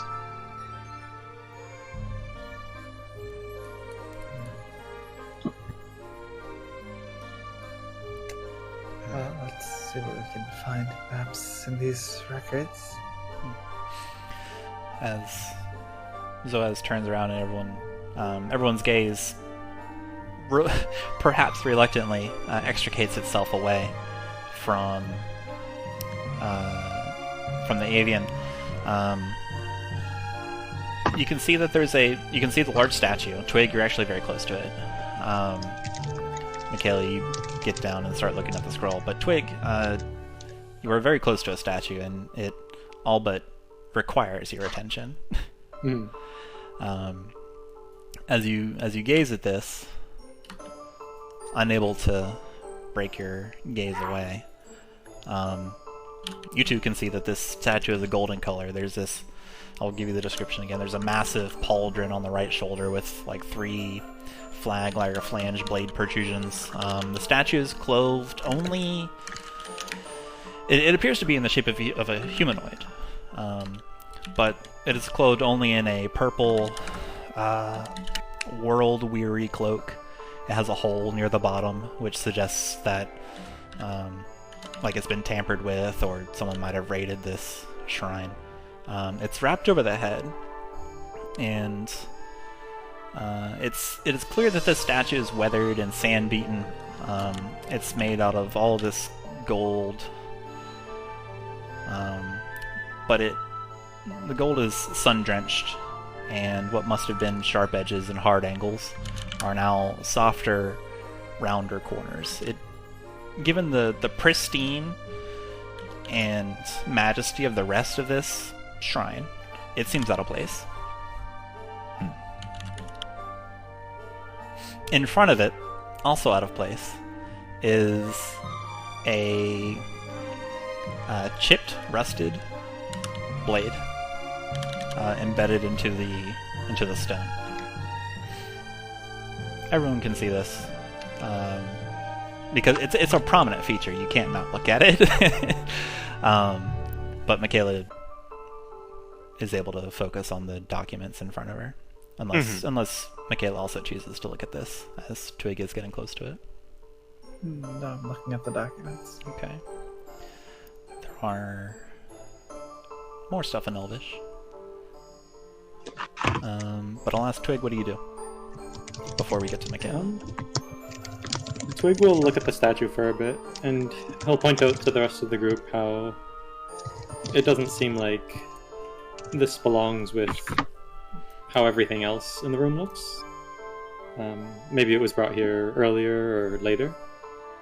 And he'll turn to Makayla and say, does anything on that desk say anything about the statue? That's what I'm looking for. Okay. Really, any information about this room's purpose? Twig, you are able to, like, as you're looking at it for a bit and just kind of looking it up and down, are able to see, like, this head is doubly curious. It depicts what must be a cyclops. It's got a single eye behind a lens. Makayla, go ahead and give me an investigation check. Okay. Like he's wearing a sort of monocle? 16. In the sense that there is only one eye. Yeah. But not a monocle. But not wearing a monocle is like there is one like constructed eye prominently in the center. Oh yeah. I see what you mean. Makayla, as you're investigating these documents, it's more in Elven. You find like some rolled up pieces, something that seems to be describing like how to do something, how to get a magical effect. You're not sure. You find another one, how to get a magical effect, whatever. You find something about an experiment being performed to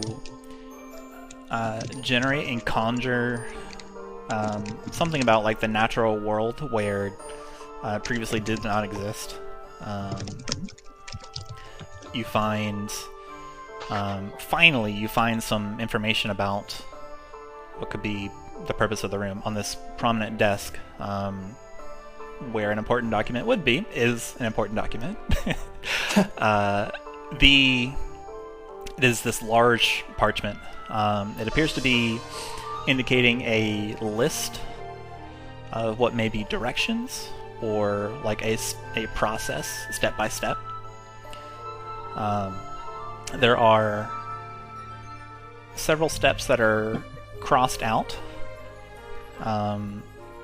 Some of them are illegible because of like how like nasty the strike through is. But the ones that you can make out are acquire Flame of Rebirth,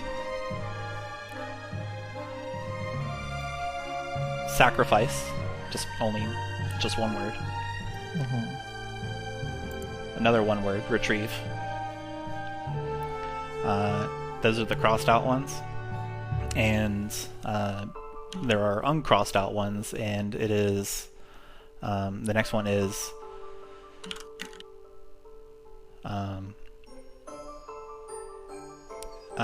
revitalize, rejuvenate, and Recycle. reduce, reuse, recycle, and return. And at the bottom you can make out a couple things. It's kind of like just little footnote scrawl, but it's also in Elvish, and being adept at reading it, you're able to bring it up, and 16 is pretty good. You're able to make out, it looks like someone's kind of just taking notes about how the process is going, and the note reads, the Herald has returned. We can now use the same word, Herald, the King's return. We must we must empower the blade once again. Herald has taken heavy damage, so we must decommission and wait for Sunne, which is a word that you have heard a lot recently. And it is signed with a little hyphen, and it is signed Delacroix.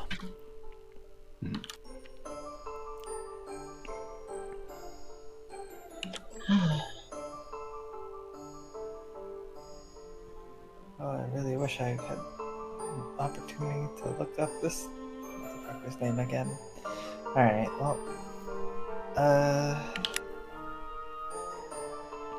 Cool. I guess read that out loud. Anything that I read, I would read out loud to the group. And just say, I suppose they were doing some sort of experiments here. I can't hear you. What? I would read everything out loud and then say to the group afterwards. I suppose this room was being used for experiments and such. The Seems so, exact yes. nature of which is unclear. I suppose this must be our Herald. And Twig motions to the statue. That's all weathered and beaten down. So as Maybe we're Looks gonna at it. mage hand poke it. Okay. Something happens. Uh-oh. Okay. When you touch it with your mage hand, boop, boop, you hear some like whirring noises, like, and Twig and Zoaz, you can see some illumination come into the eye. It's like a greenish turquoise color, and from the Herald, as you've put it, you can hear a voice. It is like a mechanized voice. It says something startling, and it says, Sin has returned to retrieve. Commencing battle evaluation. Uh-oh, sisters. Boaz pulls out his staff. Begin training program. And the head kind of like spins just around the room, and there's this light that emanates from the eye of this statue, and it becomes very apparent that this statue is a mechanical creature. You can hear gears whirring, turbines going, and it finishes with another quip of number of combatants confirmed, equalizing odds. And let's go roll some initiatives. Quick question. Yes? Would you say that the general appearance of this statue is that of someone who has wandered the sands? I will show you in a moment. Ignore this ability check. I'm just checking a keybind. I'm ignoring that ability check. I mean, that's my... Alright, I was gonna roll with disadvantage, but that works too. Dang. Max min rolls.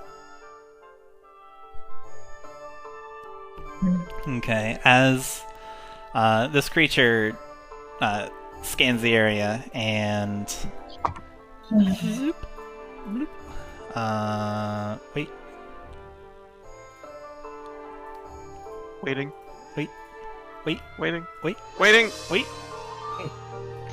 As this creature scans the area and equalizes the odds, it lurches forward and grabs the blade out of the ground, and you can hear, like, it moves forward a bit, and you can hear it utter something of a poem or a few lines, and it says, "Shine forth thy light, bring life where there was death. Let the sun rise," and the blade erupts in pale, ghostly, illuminating flames.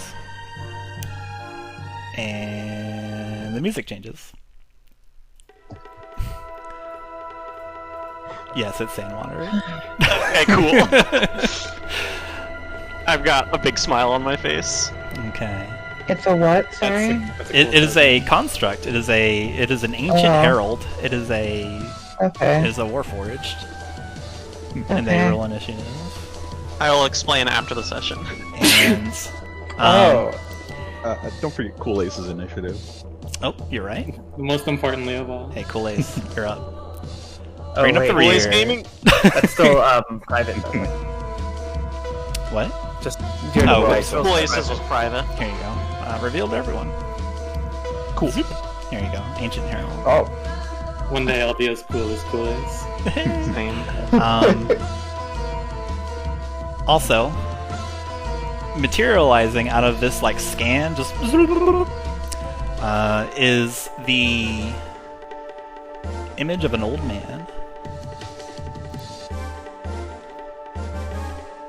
He kind of like jumps down into the area, brandishes his longsword, bashes against his shield, and bellows out, "Let an old man show you how it's done." Pastiche. What is this music? It's supposed It's to be really hype. good. If you don't like it, I can change it. No, I'm just curious. It sounds vaguely familiar. Vaguely.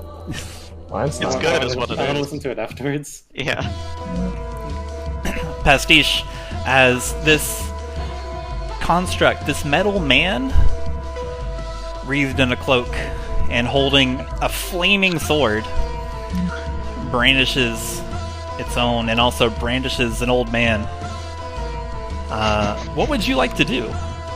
Well, Pastiche, observing the statue as it comes to life, responds immediately by swinging their brush in its direction and flinging paint all over both it and the old man. Alright. Zoop. Zoop. Herald saves, the old man does not. Okay. And that's not his name. Hang on a second. His name is Replica of a Wizened Hero. Not Silas. But he definitely takes 3 acid damage. Silas Replica. Replica of a Wizened Hero takes 3 acid damage. And then Pastiche is going to sprint towards the entrance of the room. Okay. Which brings us to the Ancient Herald's turn. Ancient Herald, having uttered a prayer and wreathing this sword in holy flame, brandishes it and brings it to bear and cuts across Zoaz. Maybe not. 13? 13 does not hit. Okay. The Crescent Moon Shield of Faith from the Scorpion encounter interposes itself, and the blade clangs against it. Okay. The Ancient Herald takes a step and looks around again, evaluating. And slices again. Natural 20. Yeah, that misses. Smile. I just realized that has a +10 to hit, huh? Okay, you take Oh my. 20, let's see, 10 necrotic damage, Okay. 17 slashing damage. Okay. As this construct slices into your form, and you are momentarily wreathed in this pale ghost. It's strangely not hot, and instead it seems to attack your life's essence directly, and you feel some of your soul being just burned away. Zoaz yells, "Gah!" and lurches backwards. And Twig tries to steady him as best he can. mentions re-engaging and jumps off of the platform. Like it bends down, you can hear the creaks, and then lunges itself off the platform, and then lands, skidding into the stone, bits of debris going everywhere, right next to Pastiche. And then two more things happen. Oh no. Pastiche,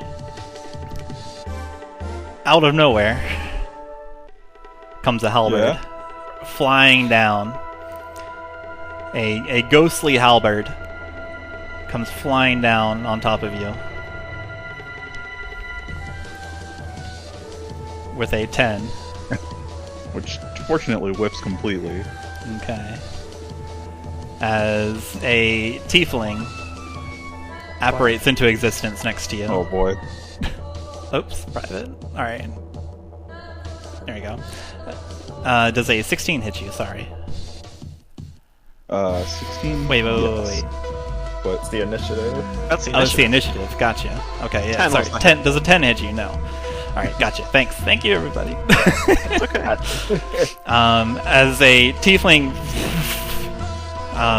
the jump and landing next to you, Pastiche, kind of sends you off balance enough for this apparition of a tiefling to come slamming down into the rock next to you, creating a larger crater, just narrowly missing you. You steady yourself, and the tiefling gives you a thumbs up. And then you hear a kind of like ghostly mechanized voice, time to put that beak to good use. As crackling across the shrine is a beam of energy headed towards Chuman. Sorry about that, my computer decided it wanted to run out of power very quickly. Oh no. While I was getting the charger. Okay. Oops, sorry. Just You kidding. missed Pastiche dodging a halberd from the ceiling. Good. Just kidding. As a crackling beam of energy launches towards Chuman, does a 15 hit you? A 15. If it's high as it hits, correct? Yes. Yes, it did. Okay. Barely. For some reason. Oh, okay. Oh, I get it. Oh, I get it. I mean, I already got it, but I get it. I get what specific with the Oh wait, sorry. physical hero. I'm legit stupid. I keep mistaking the initiative rolls. All right. Does a 24 hit you? Oh! Yeah. Okay. Great. I forgot she had that spell.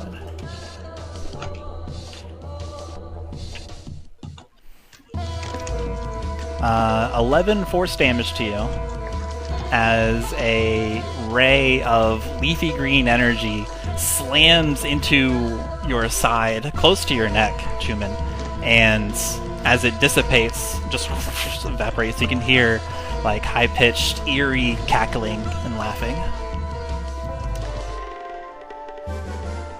Makayla, it's your turn. You don't see where that came from, by the way, that bolt Yeah. of energy.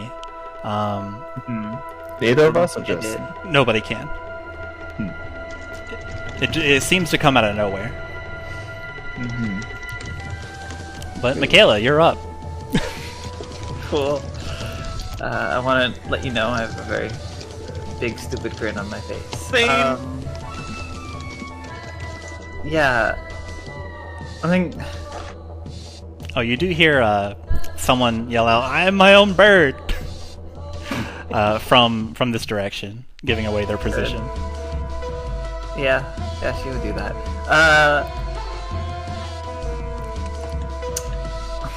Sorry. Makayla would move a little bit. Hold on, what's this? 30?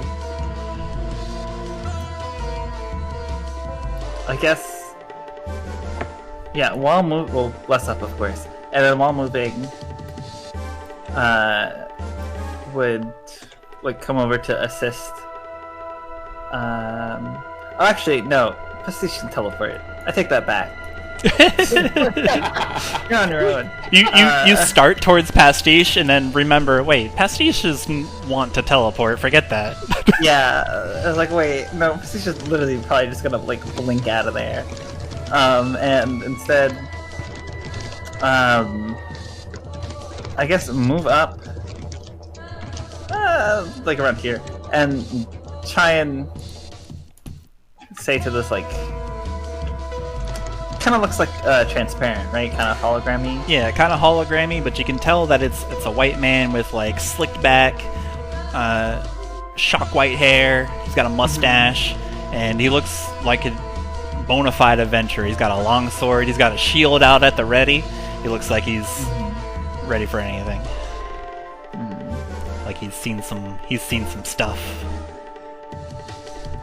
Yeah. A determined look on his face. Would try and speak with him. It's like, sir, we do not need a fight. Or some sort of spirit or something.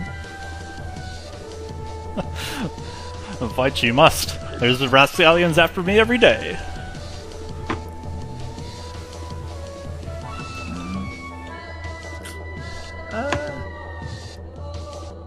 I guess. I mean, I'm just gonna take the dodge action. Okay. You know, that's what I do. Okay, which brings us to Chuman. Chuman, this mechanical man has leapt off the platform, leaving only the wizened old man, and you surrounded by this eerie cackling. What would you like to do, Chuman? How big of a drop is this? Probably about like 10, 20 feet. No, sorry. Boop, boop, 10 feet. 10 feet, so I wouldn't be able to see them, either of them from my position. From your current position, no.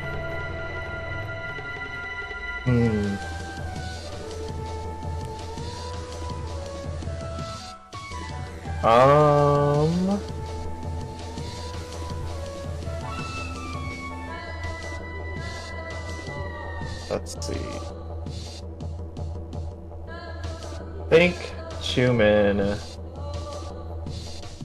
is going to, since he can't really see where the bolt came from, do I at least know the direction?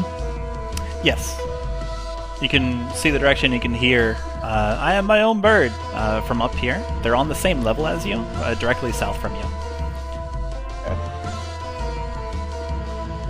Okay.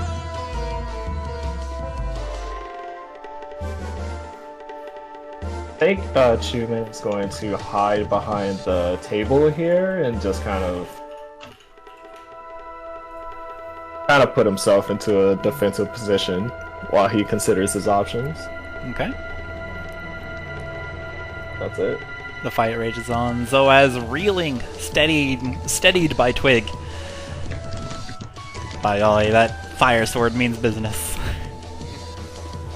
Zoaz will cough somewhat. Take a deep breath. And then call on Selene. You are hella bleeding.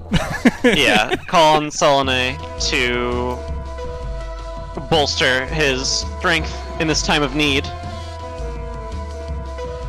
And will use his bonus action to heal himself. Okay. First and foremost. Nice. Nice. Shoutouts to Selene. Shoutouts to Selene, everybody. A burst of warm silvery light explodes in a 30-foot sphere from Zoaz, and it caresses its wounds, looking vaguely like a hand. Caresses his wounds, looking vaguely like a hand, and the bleeding is staunched somewhat. That was not what I intended to do. And Zoaz would, seeing the well-armed image before him and having felt the bite of the sword before, is going to back up and just brace himself. Okay.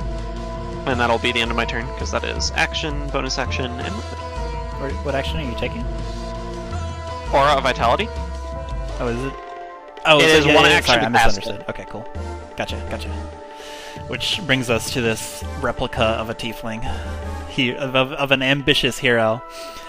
You can see this ever-present grin on their face as they reach into their adventurer's garb behind, obscuring from view. and they say, "Be prepared for my trusty dart," and they wing it at Pastiche.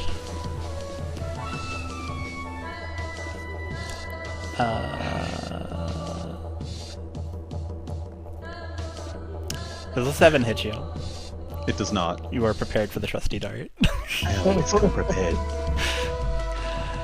The replica of the ambitious hero kind of like shrugs. Halberd is gone, by the way. It just shrugs and says, "Okay, I want to be a team player and give him a chance." Which brings us to Xalia. Xalia is going to attempt something. Okay. Basically, this guy in front of her, the old white guy, appears to be sentient and communicating. She's gonna fuck with his head. Okay. Enemies abound! Basically, what he's gonna see is every single character around him is gonna fade into, like, wiggling shadow monsters. Okay, by golly. Dunk him into the Hollow Knight Abyss, that's what it looks like. Just looking around. You can Drain see... Deep Nest. You see the old man descend into something more wild, more feral. They say they don't say anything, but you can see them kind of like, "The bandits are all around me. Help, adventurous!" And is this a drop right behind her? Yes, it is a 20-foot drop to go south. Okay. I'm not gonna do that then. We're gonna back off this way. Okay. As you maneuver away from the old man, you notice that he does not swipe out at you. He appears to be like looking all around from behind his shield. He's like peeking over the top of his shield. He's like, Okay.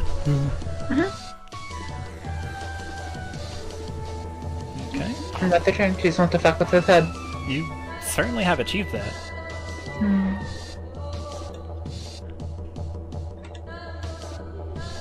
Let's see here. Next to Xalia. Of course.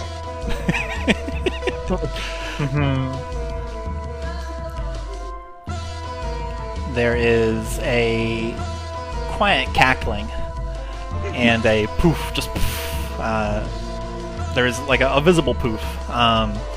And with this poof is a tear, like a rift in reality that briefly like changes the color of the area to negative colors. And it closes. You don't see what happens, but it closes. And let's see here.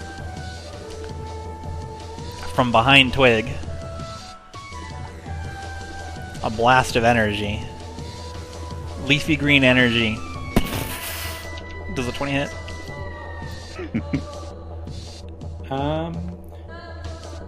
No. Okay. A blast of leafy green energy slams into Twig's side.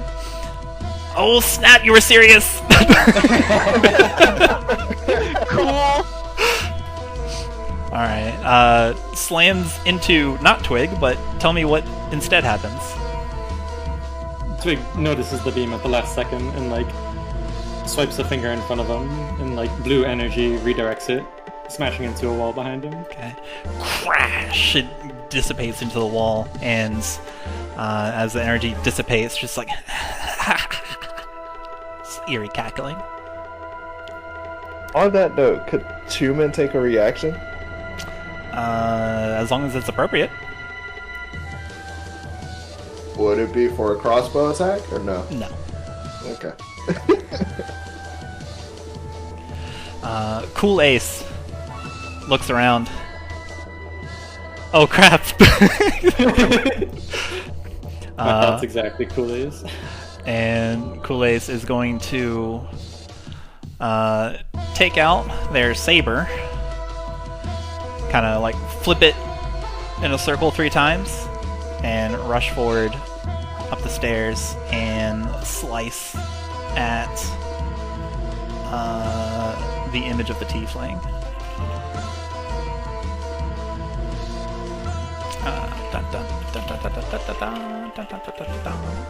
Hang on a sec. I goofed. Alright. Goofing is no longer. Did we skip Chuman's turn? Or am I crazy? Now that never mind. No, Chuman I was was all the way earlier. at the top. Okay. Huh? Chuman was earlier. 17 hits the ambitious hero. Yeah, let's go. Dang.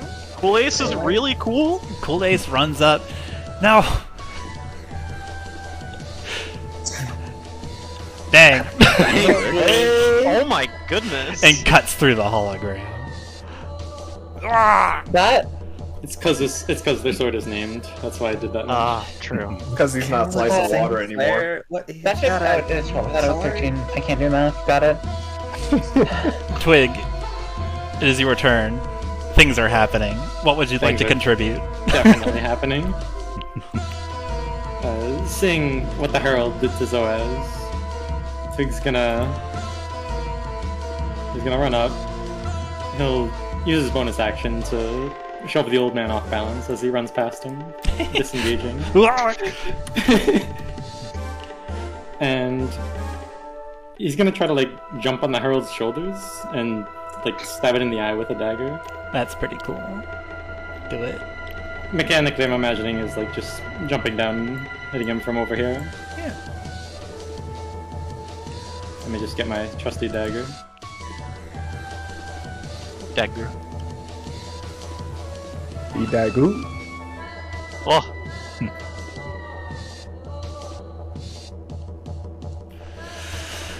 A 23 hits. Yeah, you knew.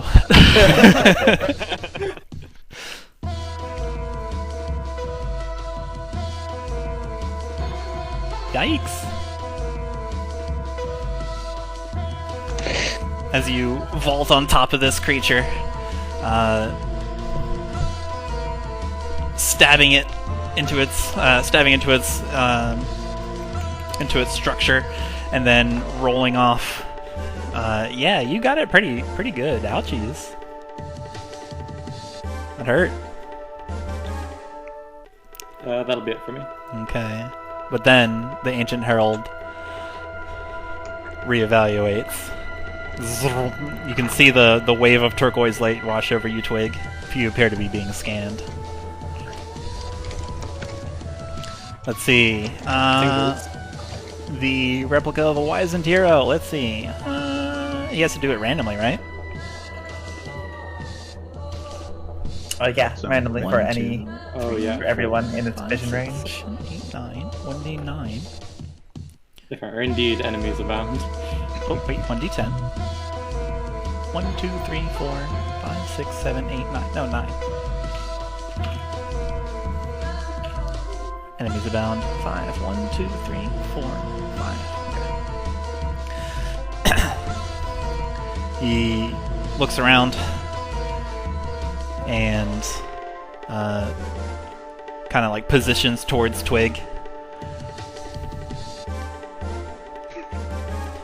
Does a really big leap, similar to what Twig did. Long sword pointed down. Hurrah! And does a flying leap, long sword stab towards Twig. Does a 20 hit? I'm gonna do the same thing. Okay. No. Alright. Repelled by a bout of arcane energy, the replica of a wizened hero falls on the ground, rolls a little bit, then gets back up, brandishes the shield.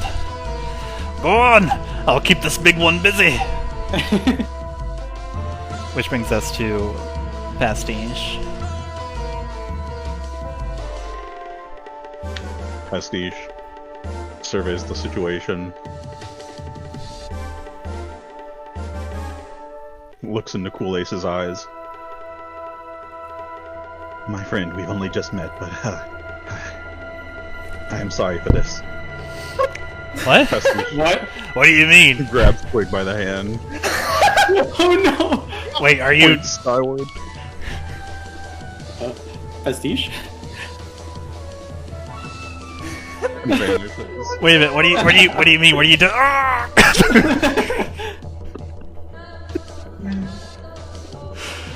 Let's see. Creatures within 10 feet, right? Mm-hmm. All right.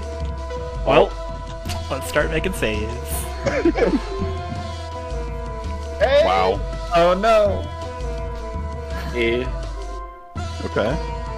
Yeah. Cool. Alright. There are more faces on the die that I can roll. Come on. Only max minerals today. All right. Regale us with the tale of what happens, Pastiche. Wow. With a bit of a flaccid hand, 7? Oh my god. Pastiche and Twig both vanish before appearing on the other side of the room as everyone surrounding them is mildly inconvenienced, jostled even. Hey, it's not When gonna I come got now. hit. Bang! Bang. I wouldn't have almost died if I got hit with a 7 when we thunderstepped. Pastiche, you have brought Twig to safety at the cost of Cool Ace's life. No! Twig, like, pulls his hand away. I had them right where I wanted them. Well, they had me where they wanted me. Okay, does that end your turn? Pastiche is going to retreat a little bit further towards the entrance. Okay, you position yourself next to a little sarcophagus among some shattered, some vases. The Ancient Herald looks around and then slices Calais in half. Oh my god! We'll see about that. His AC is too high. Alright, 17. Maybe. Destroyed. No! Alright. Oh, you... Cool Ace is pretty hurt. As a wreath of flames courses over his chest, and Ancient Herald flips the sword, just rolls it, and then continuously scanning the battlefield, looks behind, sees Zoaz, and makes a lurch in that direction. Zoop, zoop, zoop, zoop, zoop. Takes an opportunity attack from the Wizened hero. That is. Get him. Hey, Bang! Alright. Ouch. he said he has the big guy. Yeah. Go on. I'll go on. I'll keep this big one busy. And cut Zoaz in half. Nope. I disagree. A 19? That hits. Too shit. Uh-huh. Have left the diplomatic irony. Oh, just one over Zoaz. Completely taken unawares, expecting at least a moment's more of reprieve, is slashed across the chest and sent spinning to his feet. Or sent spinning and lands directly on his face, I should say. He is unconscious. There is an expulsion of steam, just like as if the Ancient Herald is guffawing, like Sune, you are found wanting. And rushes towards Chuman. Before we get to Makayla's turn, something else happens. And another hologram of what must be some ancient hero apparates into existence. Next to the Herald.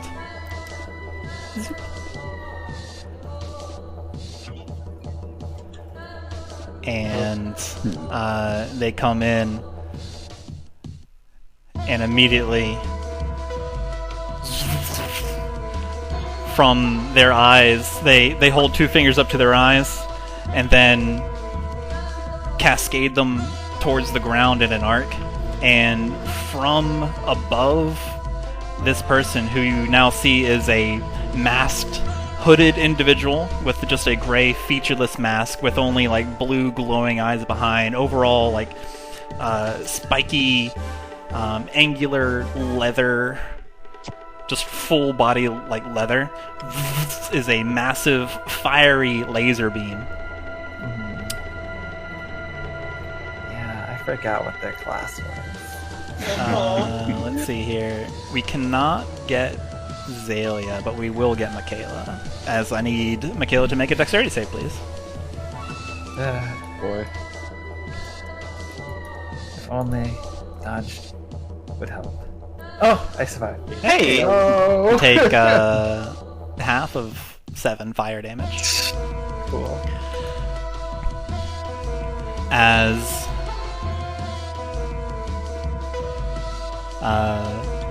this replica of a masked hero. Wait. Does that count as... Does it appearing in my range count as... Ready attack. Yeah, attack of opportunity for Polar Master? We'll say yeah. Cool. Yeah. Seeing this laser beam, Dodge out of the way. yeah, lurching to the side, and giving him a good duff. It was a 14 hit. Yes. Duff him up. Ka-chow. 9 damage. Beat the ass.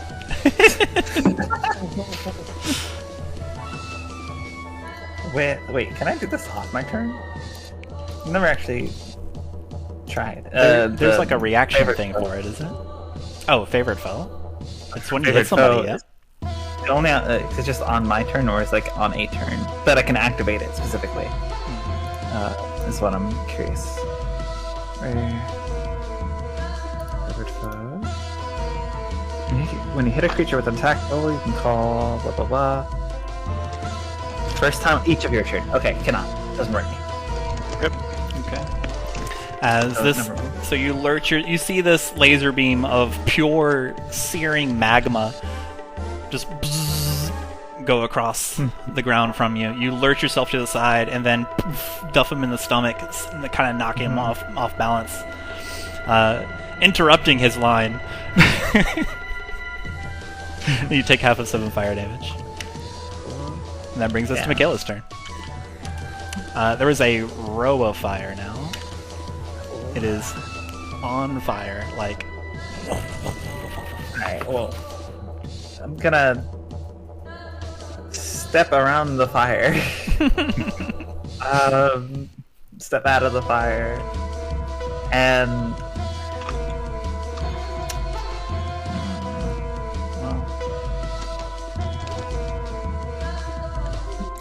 the Herald is sort of looking like it's going after Chuman, right? Yes, he's heading towards Chuman's direction. Okay. Alright, then... Actually, gonna like hop to this side Okay. and... Hop over the fire. The lava on the ground. Yeah. The floor is wait, no, lava. like, doing this way. And sort of stepping like onto the desk. And... Gonna... Yeah, just keep attacking the Okay. replica of the masked hero. You know what? I'll Hunter's Mark it too. Okay. And Markened. Targeted. Target mark.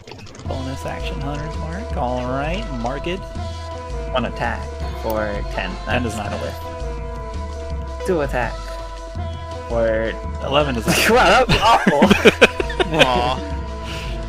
Well, I tried. That's my turn. Alright, as you go and leap on top of the desk, sending scrolls and papers and quills and ink going everywhere, you bring your staff against this replica of a masked hero, but they quickly see you do it and then fling what look to be small knives wreathed in flames at each of your strikes, startling you and sending the attack wide.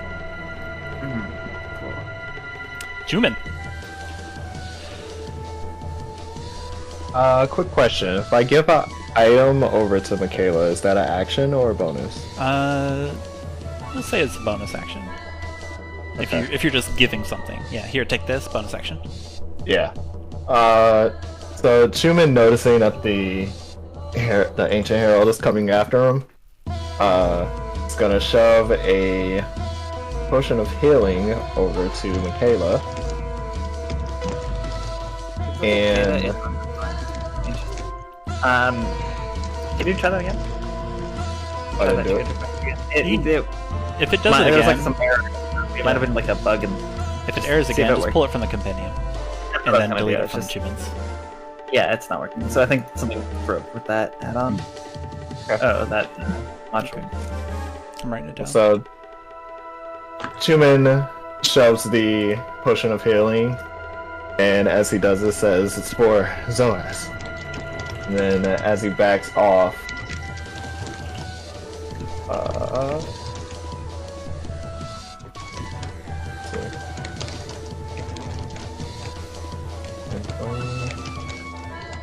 before he moves away, it's going to fire 2 arrows at the Ancient Herald. Okay. Ugh. 25 hit. 25 hits, Okay. yeah. There we go. Blammo, 9 damage. Nice. What is the 1d8? It's 2, so 11. Yeah, like what is it from? Oh wait, oops, I did that wrong. Take that away. No, no. Isn't that extra 1d8 or like? Oh no, it's not the first turn. That's on the first turn. Yeah, it's not on the. I don't know if you're attack. Okay. One arrow slams, embeds itself in the metal of the Ancient Herald. And with that, Chuman moves off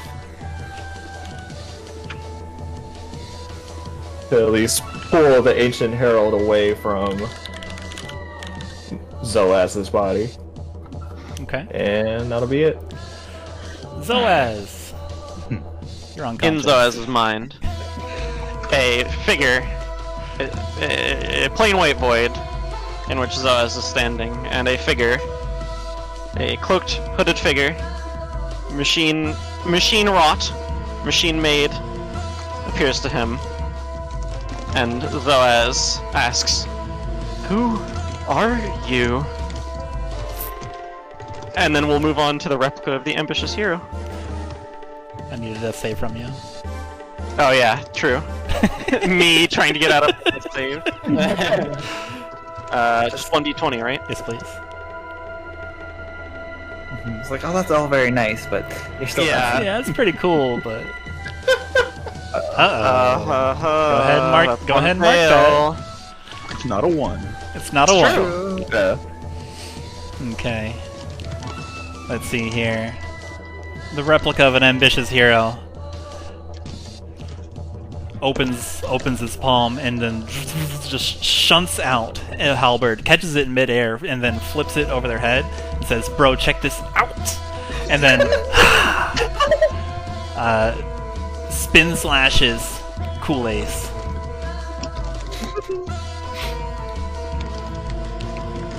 And he actually dances around him. Yeah. No! Oh, 22 definitely hits. I've got bad news for Cool Ace. It's gonna be a 1 on the damage roll.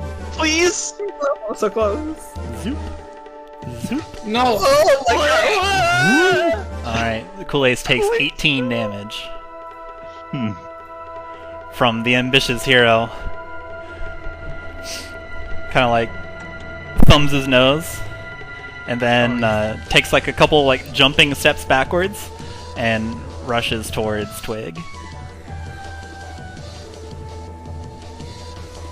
6. Kool-Aid still stands. Kool Aid still stands, and Kool Aid kind of like Get him. scraggles out.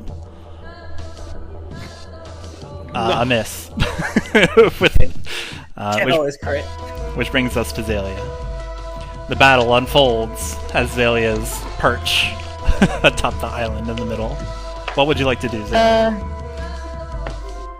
So, related to the reality tear thing, is that located related to this person? It's gone now, but it seemed related to some kind of like entity that was near you, and now like you can feel their presence is gone now. Okay, well this is the one that's shown up out of something, so she's gonna presume it's that. Okay. So here's what she's gonna do. Uh-oh. I'm ready. You have me riveted. Let's go. Here's what I'm gonna do. Zalgo text. Zalgo text. Alright, Xalia pulls out Soot Whisper, and that hits. Yeah. Walk up and just kind of shank him. Alright, you shank him good.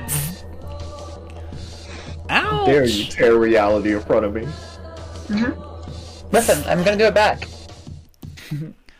Let's see here. You hear just a whisper in your mind. Hang on. That coin rolled on its side for so long. You hear in your mind, Xalia, I wanna be where the people are.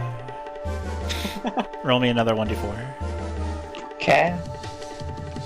And as usual, she's gonna start immediately analyzing that statement. Like, what the fuck are the people? Who is I? Who's speaking? Where do they want to be? Why do they want to be this sort of deal? Your answer is an eerie negative color slash going perpendicular, making an X shape across the slash across the shank that you did, and they take an additional necrotic damage. Hell yeah! That's their turn. Cool. She'll probably like snarl a little bit. She's got a fucking. Do you know the Omega Metroids? Yes. She's got that going on with her face right now. Nice. Okay. Just gotta remember real quick if I have this right, but I'm pretty sure I do. Alright. Yes, I did. You hear the sound of talons clacking across the ground, and with eerie cackling, something happens around Xalia.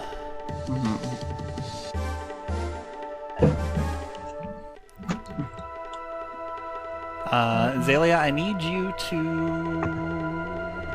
Oh wait, I misread this. I need you to do nothing, because that's not what the replica does, because that's messed up. Okay. The DM removes a spell from the replica's list.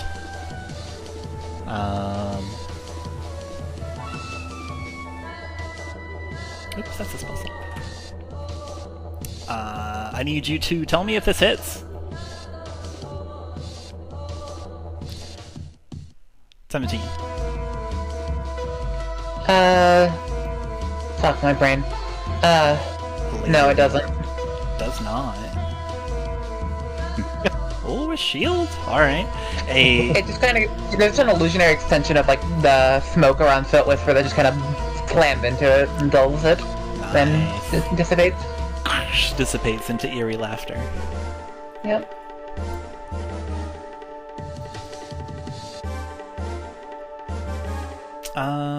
Oh, I've been doing that wrong. Oh well. We'll do it right next time. Oh, here's your torch, Pastiche. Oh, thank you. Oh. Cool ace. Reels. Decides not to pursue the ambitious one, and then cuts down the old man. It's a little more his speed. Yeah, 21. 21 hits the wizened man. Still gaming?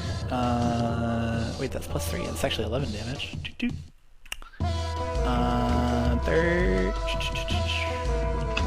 Slam! Cuts this dude in half.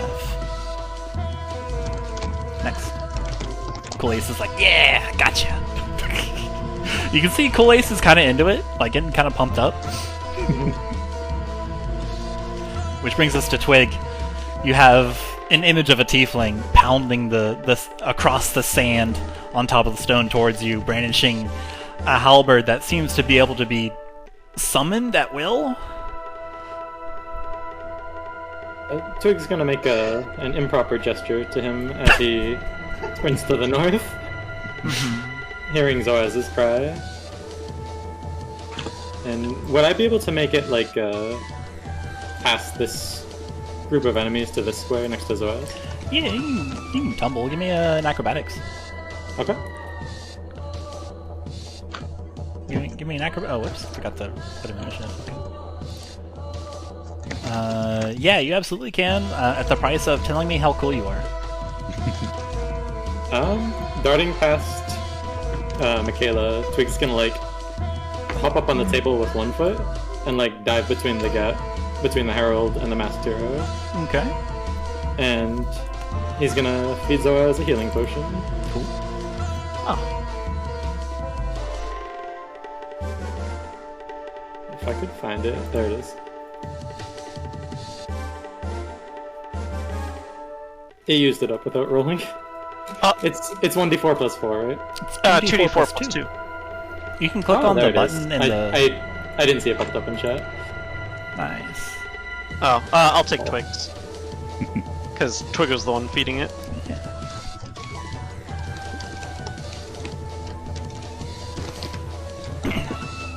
Checking to make sure Zoaz is conscious. Twig will turn to face the masked hero and the Herald, and that'll be it for me. Okay. The replica of the masked hero looks around, rushes,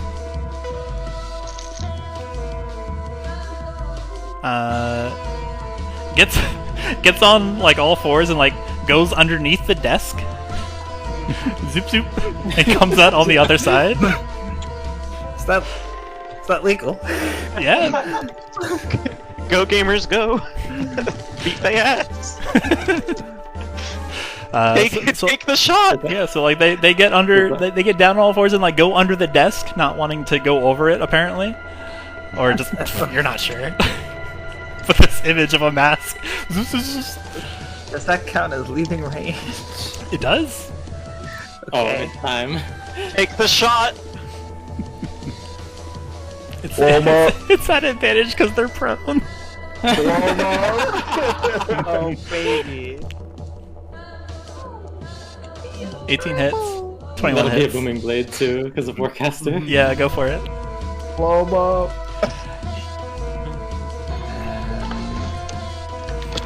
That's more damage. You can hear the replica of the masked hero as they're crawling towards the north. They yell out, "I'll erect a massive wall to protect us."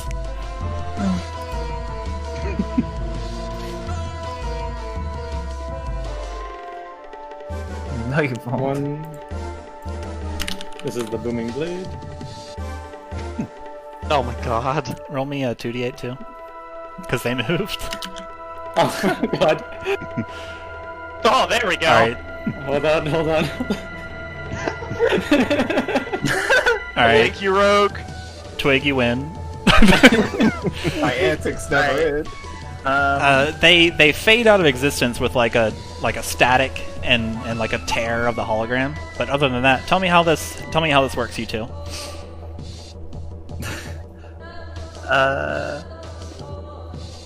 Just as... Okay, I think Makayla would like hit him as he comes out the other side of the table.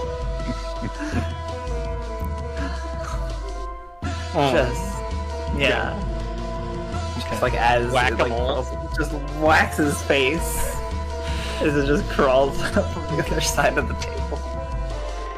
And Twig, there's like a little sonic boom energy, just it sounds like a quiet rumble of thunder.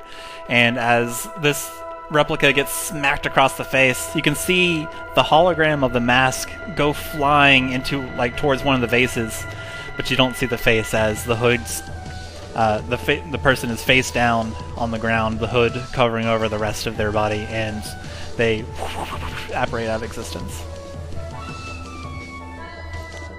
Twig turns to the Herald and says, in its own voice, "Number of combatants confirmed, equalizing odds."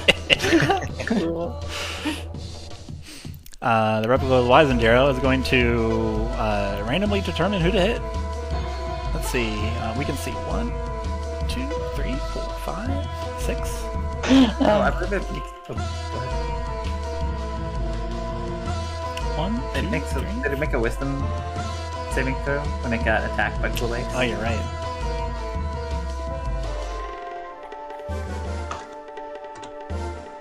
I think... Xalia, what's your spell DC? 15. Okay, does save. Let's see here. The replica of the Wizened Hero is going to try to trip Cool Ace? Shove him down? Get him, Pretty rude.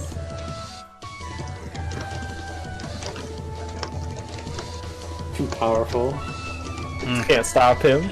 And then interposes themselves between between Cool Ace and the Ancient Herald and just repeats the line. Go on! I'll keep this big one busy!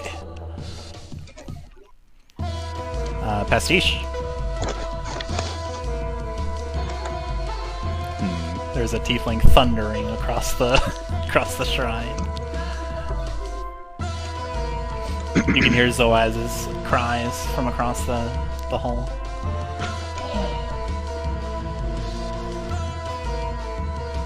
Let's see.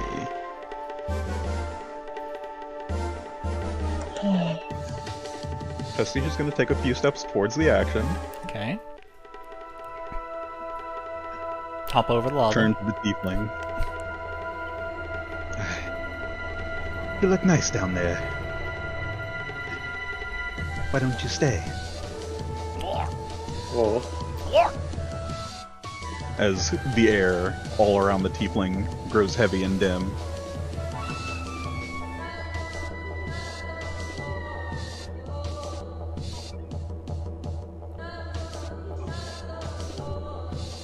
Darn.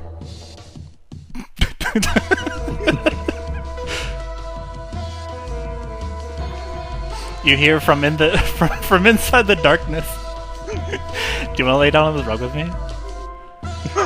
Hold up. I forgot about that. All right. Yeah. All right. So it's start of the turn, and then when they end their turn. Okay. Yes. Okay. If they end their turn in there, yeah. Also, he's blinded while he's in there. All right. Yeah, that happens, definitely. What else would you like to do? Pastiche is gonna stand here and admire their work. Okay. Then it's your turn. Ancient Herald is going to jump on top of the desk. It breaks immediately, and splintered 2x4s going everywhere, and whirl around with this pale, ghostly flame, and just spin. So when it moves, can Zoaz take a swing with his staff as an opportunity attack? yeah, you're prone. Yeah, so I would be at disadvantage, correct? Yep. Okay. Where is it? Here. Sweep the leg. It's true.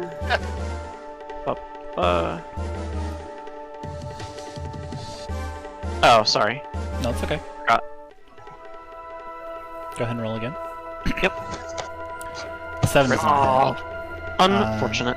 18 to hit on Makayla, 20 to hit on Twig. That hits. Nice.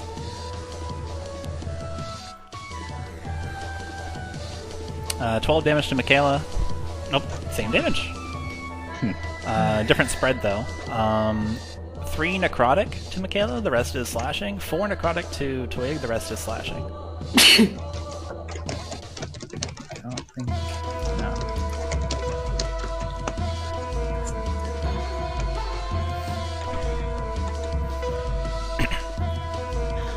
Yeah, we'll...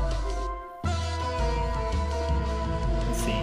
Yeah, we'll wrap up the session soon. Okay.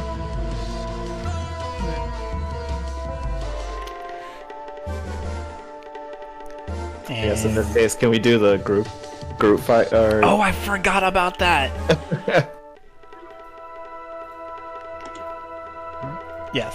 I completely forgot about group initiative. Dang it. Do we want to do this last round of group initiative and then? Okay. Yeah, let's finish this round and then we'll stop. Okay. Okay. Okay.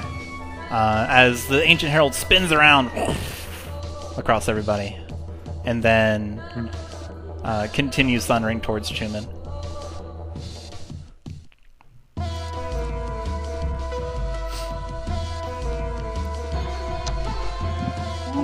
Do you get your reaction back on the round end, or on your when you get your turn again? It's at the start of the round. Oh. Twig's gonna take a swipe. Do it. Yeah. Same.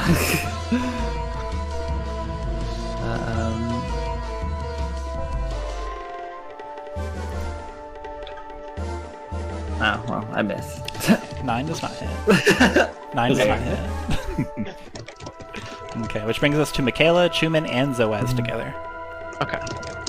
Zoaz coughs, and then is going to look around, take stock of the situation, and notice the Herald sprinting towards Chuman, and is going to say, "By Selene, I say yield!" And is going to cast Hold Person on the Herald. Okay. Wisdom. How wise is the Herald? We got an 8. Nice. Not very wise. Okay. I mean, Paralyzed. it was a barbarian. Yeah, he was a barbarian. Zoaz puts both hands out in front of him and just, like, he's still, like, on the floor, prone. He just has both hands out and he's just, like, tugging at the air, holding it in place. Okay. Perfect. The Herald is paralyzed. Bonus action. Apply Hunter's Mark onto Herald. Okay, you Doesn't move use it. the spell slot. Yep. And start. This is all a paralyze. Okay, what exactly does paralyze do? Your attacks are at That's the- advantage. If they hit, they are an automatic crit. Oh, baby. That's what I want to hear. Yeah. Yeah. Alright. So these are automatic crits. I'm just attacking. Hang on, I might How be is this thinking gonna work? If it hits, it is an automatic crit. If it hits, it's an automatic crit. Oh. And by default, they have advantage, the attack. Okay, okay. Sorry, okay, let me clarify. The paralyzed condition, they are considered incapacitated, they can't move or speak.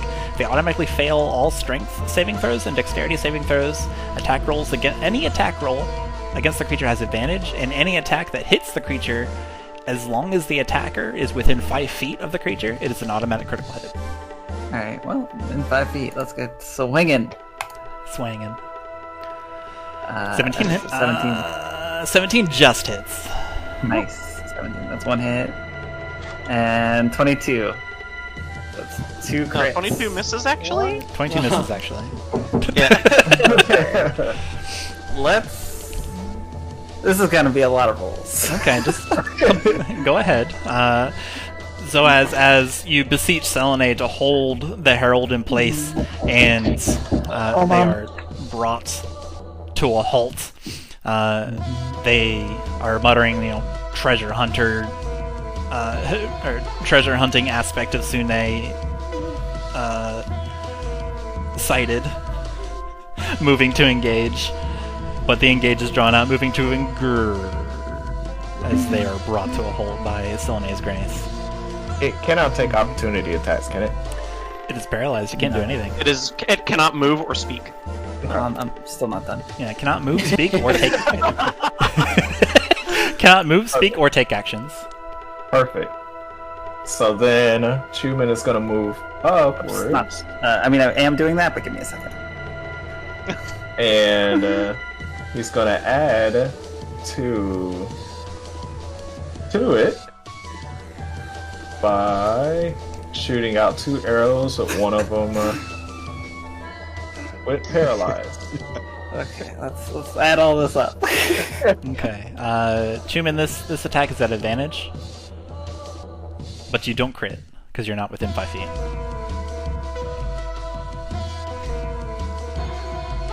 This one is the Ensnaring Strike. Ensnaring Strike triggers on the next time you hit, so it's that one. Okay. So this is that roll, and then this is the second shot that he's doing. Okay. Spoilers, you guys. Yeah. This defeats the ancient. This defeats the ancient herald. So, don't worry about calculating the damage because I already know you guys reduce his HP to 0. So instead, you can roll as many dice as you like, but tell me how it works. Tell me the scene. Let's see. I mean, because that's a beefy opponent. In order, I like to think of it as Makayla last on it. Zoaz is first doing the paralyze. Chuman gets to run over and add to holding it down with the ensnaring strike. And Makayla. Yeah. How you best describe whacking it? Because I feel like I'll do injustice without it. So, doing a little. Makayla, like, seeing that it gets, it's being held by the magical power of Selene, will, like, straighten up, prepare herself, and do what, the throwback to, like, that first encounter in the floating tombs. Strikes that, like, Yajutsu pose, and then just, like, dashes through them. And then they get hit by, like, with thousand, that, like, a bunch of strikes happen at once. Heads. Yeah, exactly. Alright. As it, like, passes through and she taps the staff on the ground. Bonk. The tap of the staff is what triggers the hits. Just Exactly. it's like a faraway bamboo hit. Just bump. The herald, held down by Selene's grace, just makes a bunch of mechanic noises and takes a knee. The eye goes out. Well done, Sune. The Ember Blade trails off. There's a moment of silence. The replicas kind of like apparate out of existence. But then the sands, the jagged red sand around the shrine begins to move and swirl as if rolling on unseen energy. The replicas, the holograms, just snap back into existence. And you hear from the herald, overclocking. And that's where we'll end tonight's session. I was wondering when it was going to do that. Yeah.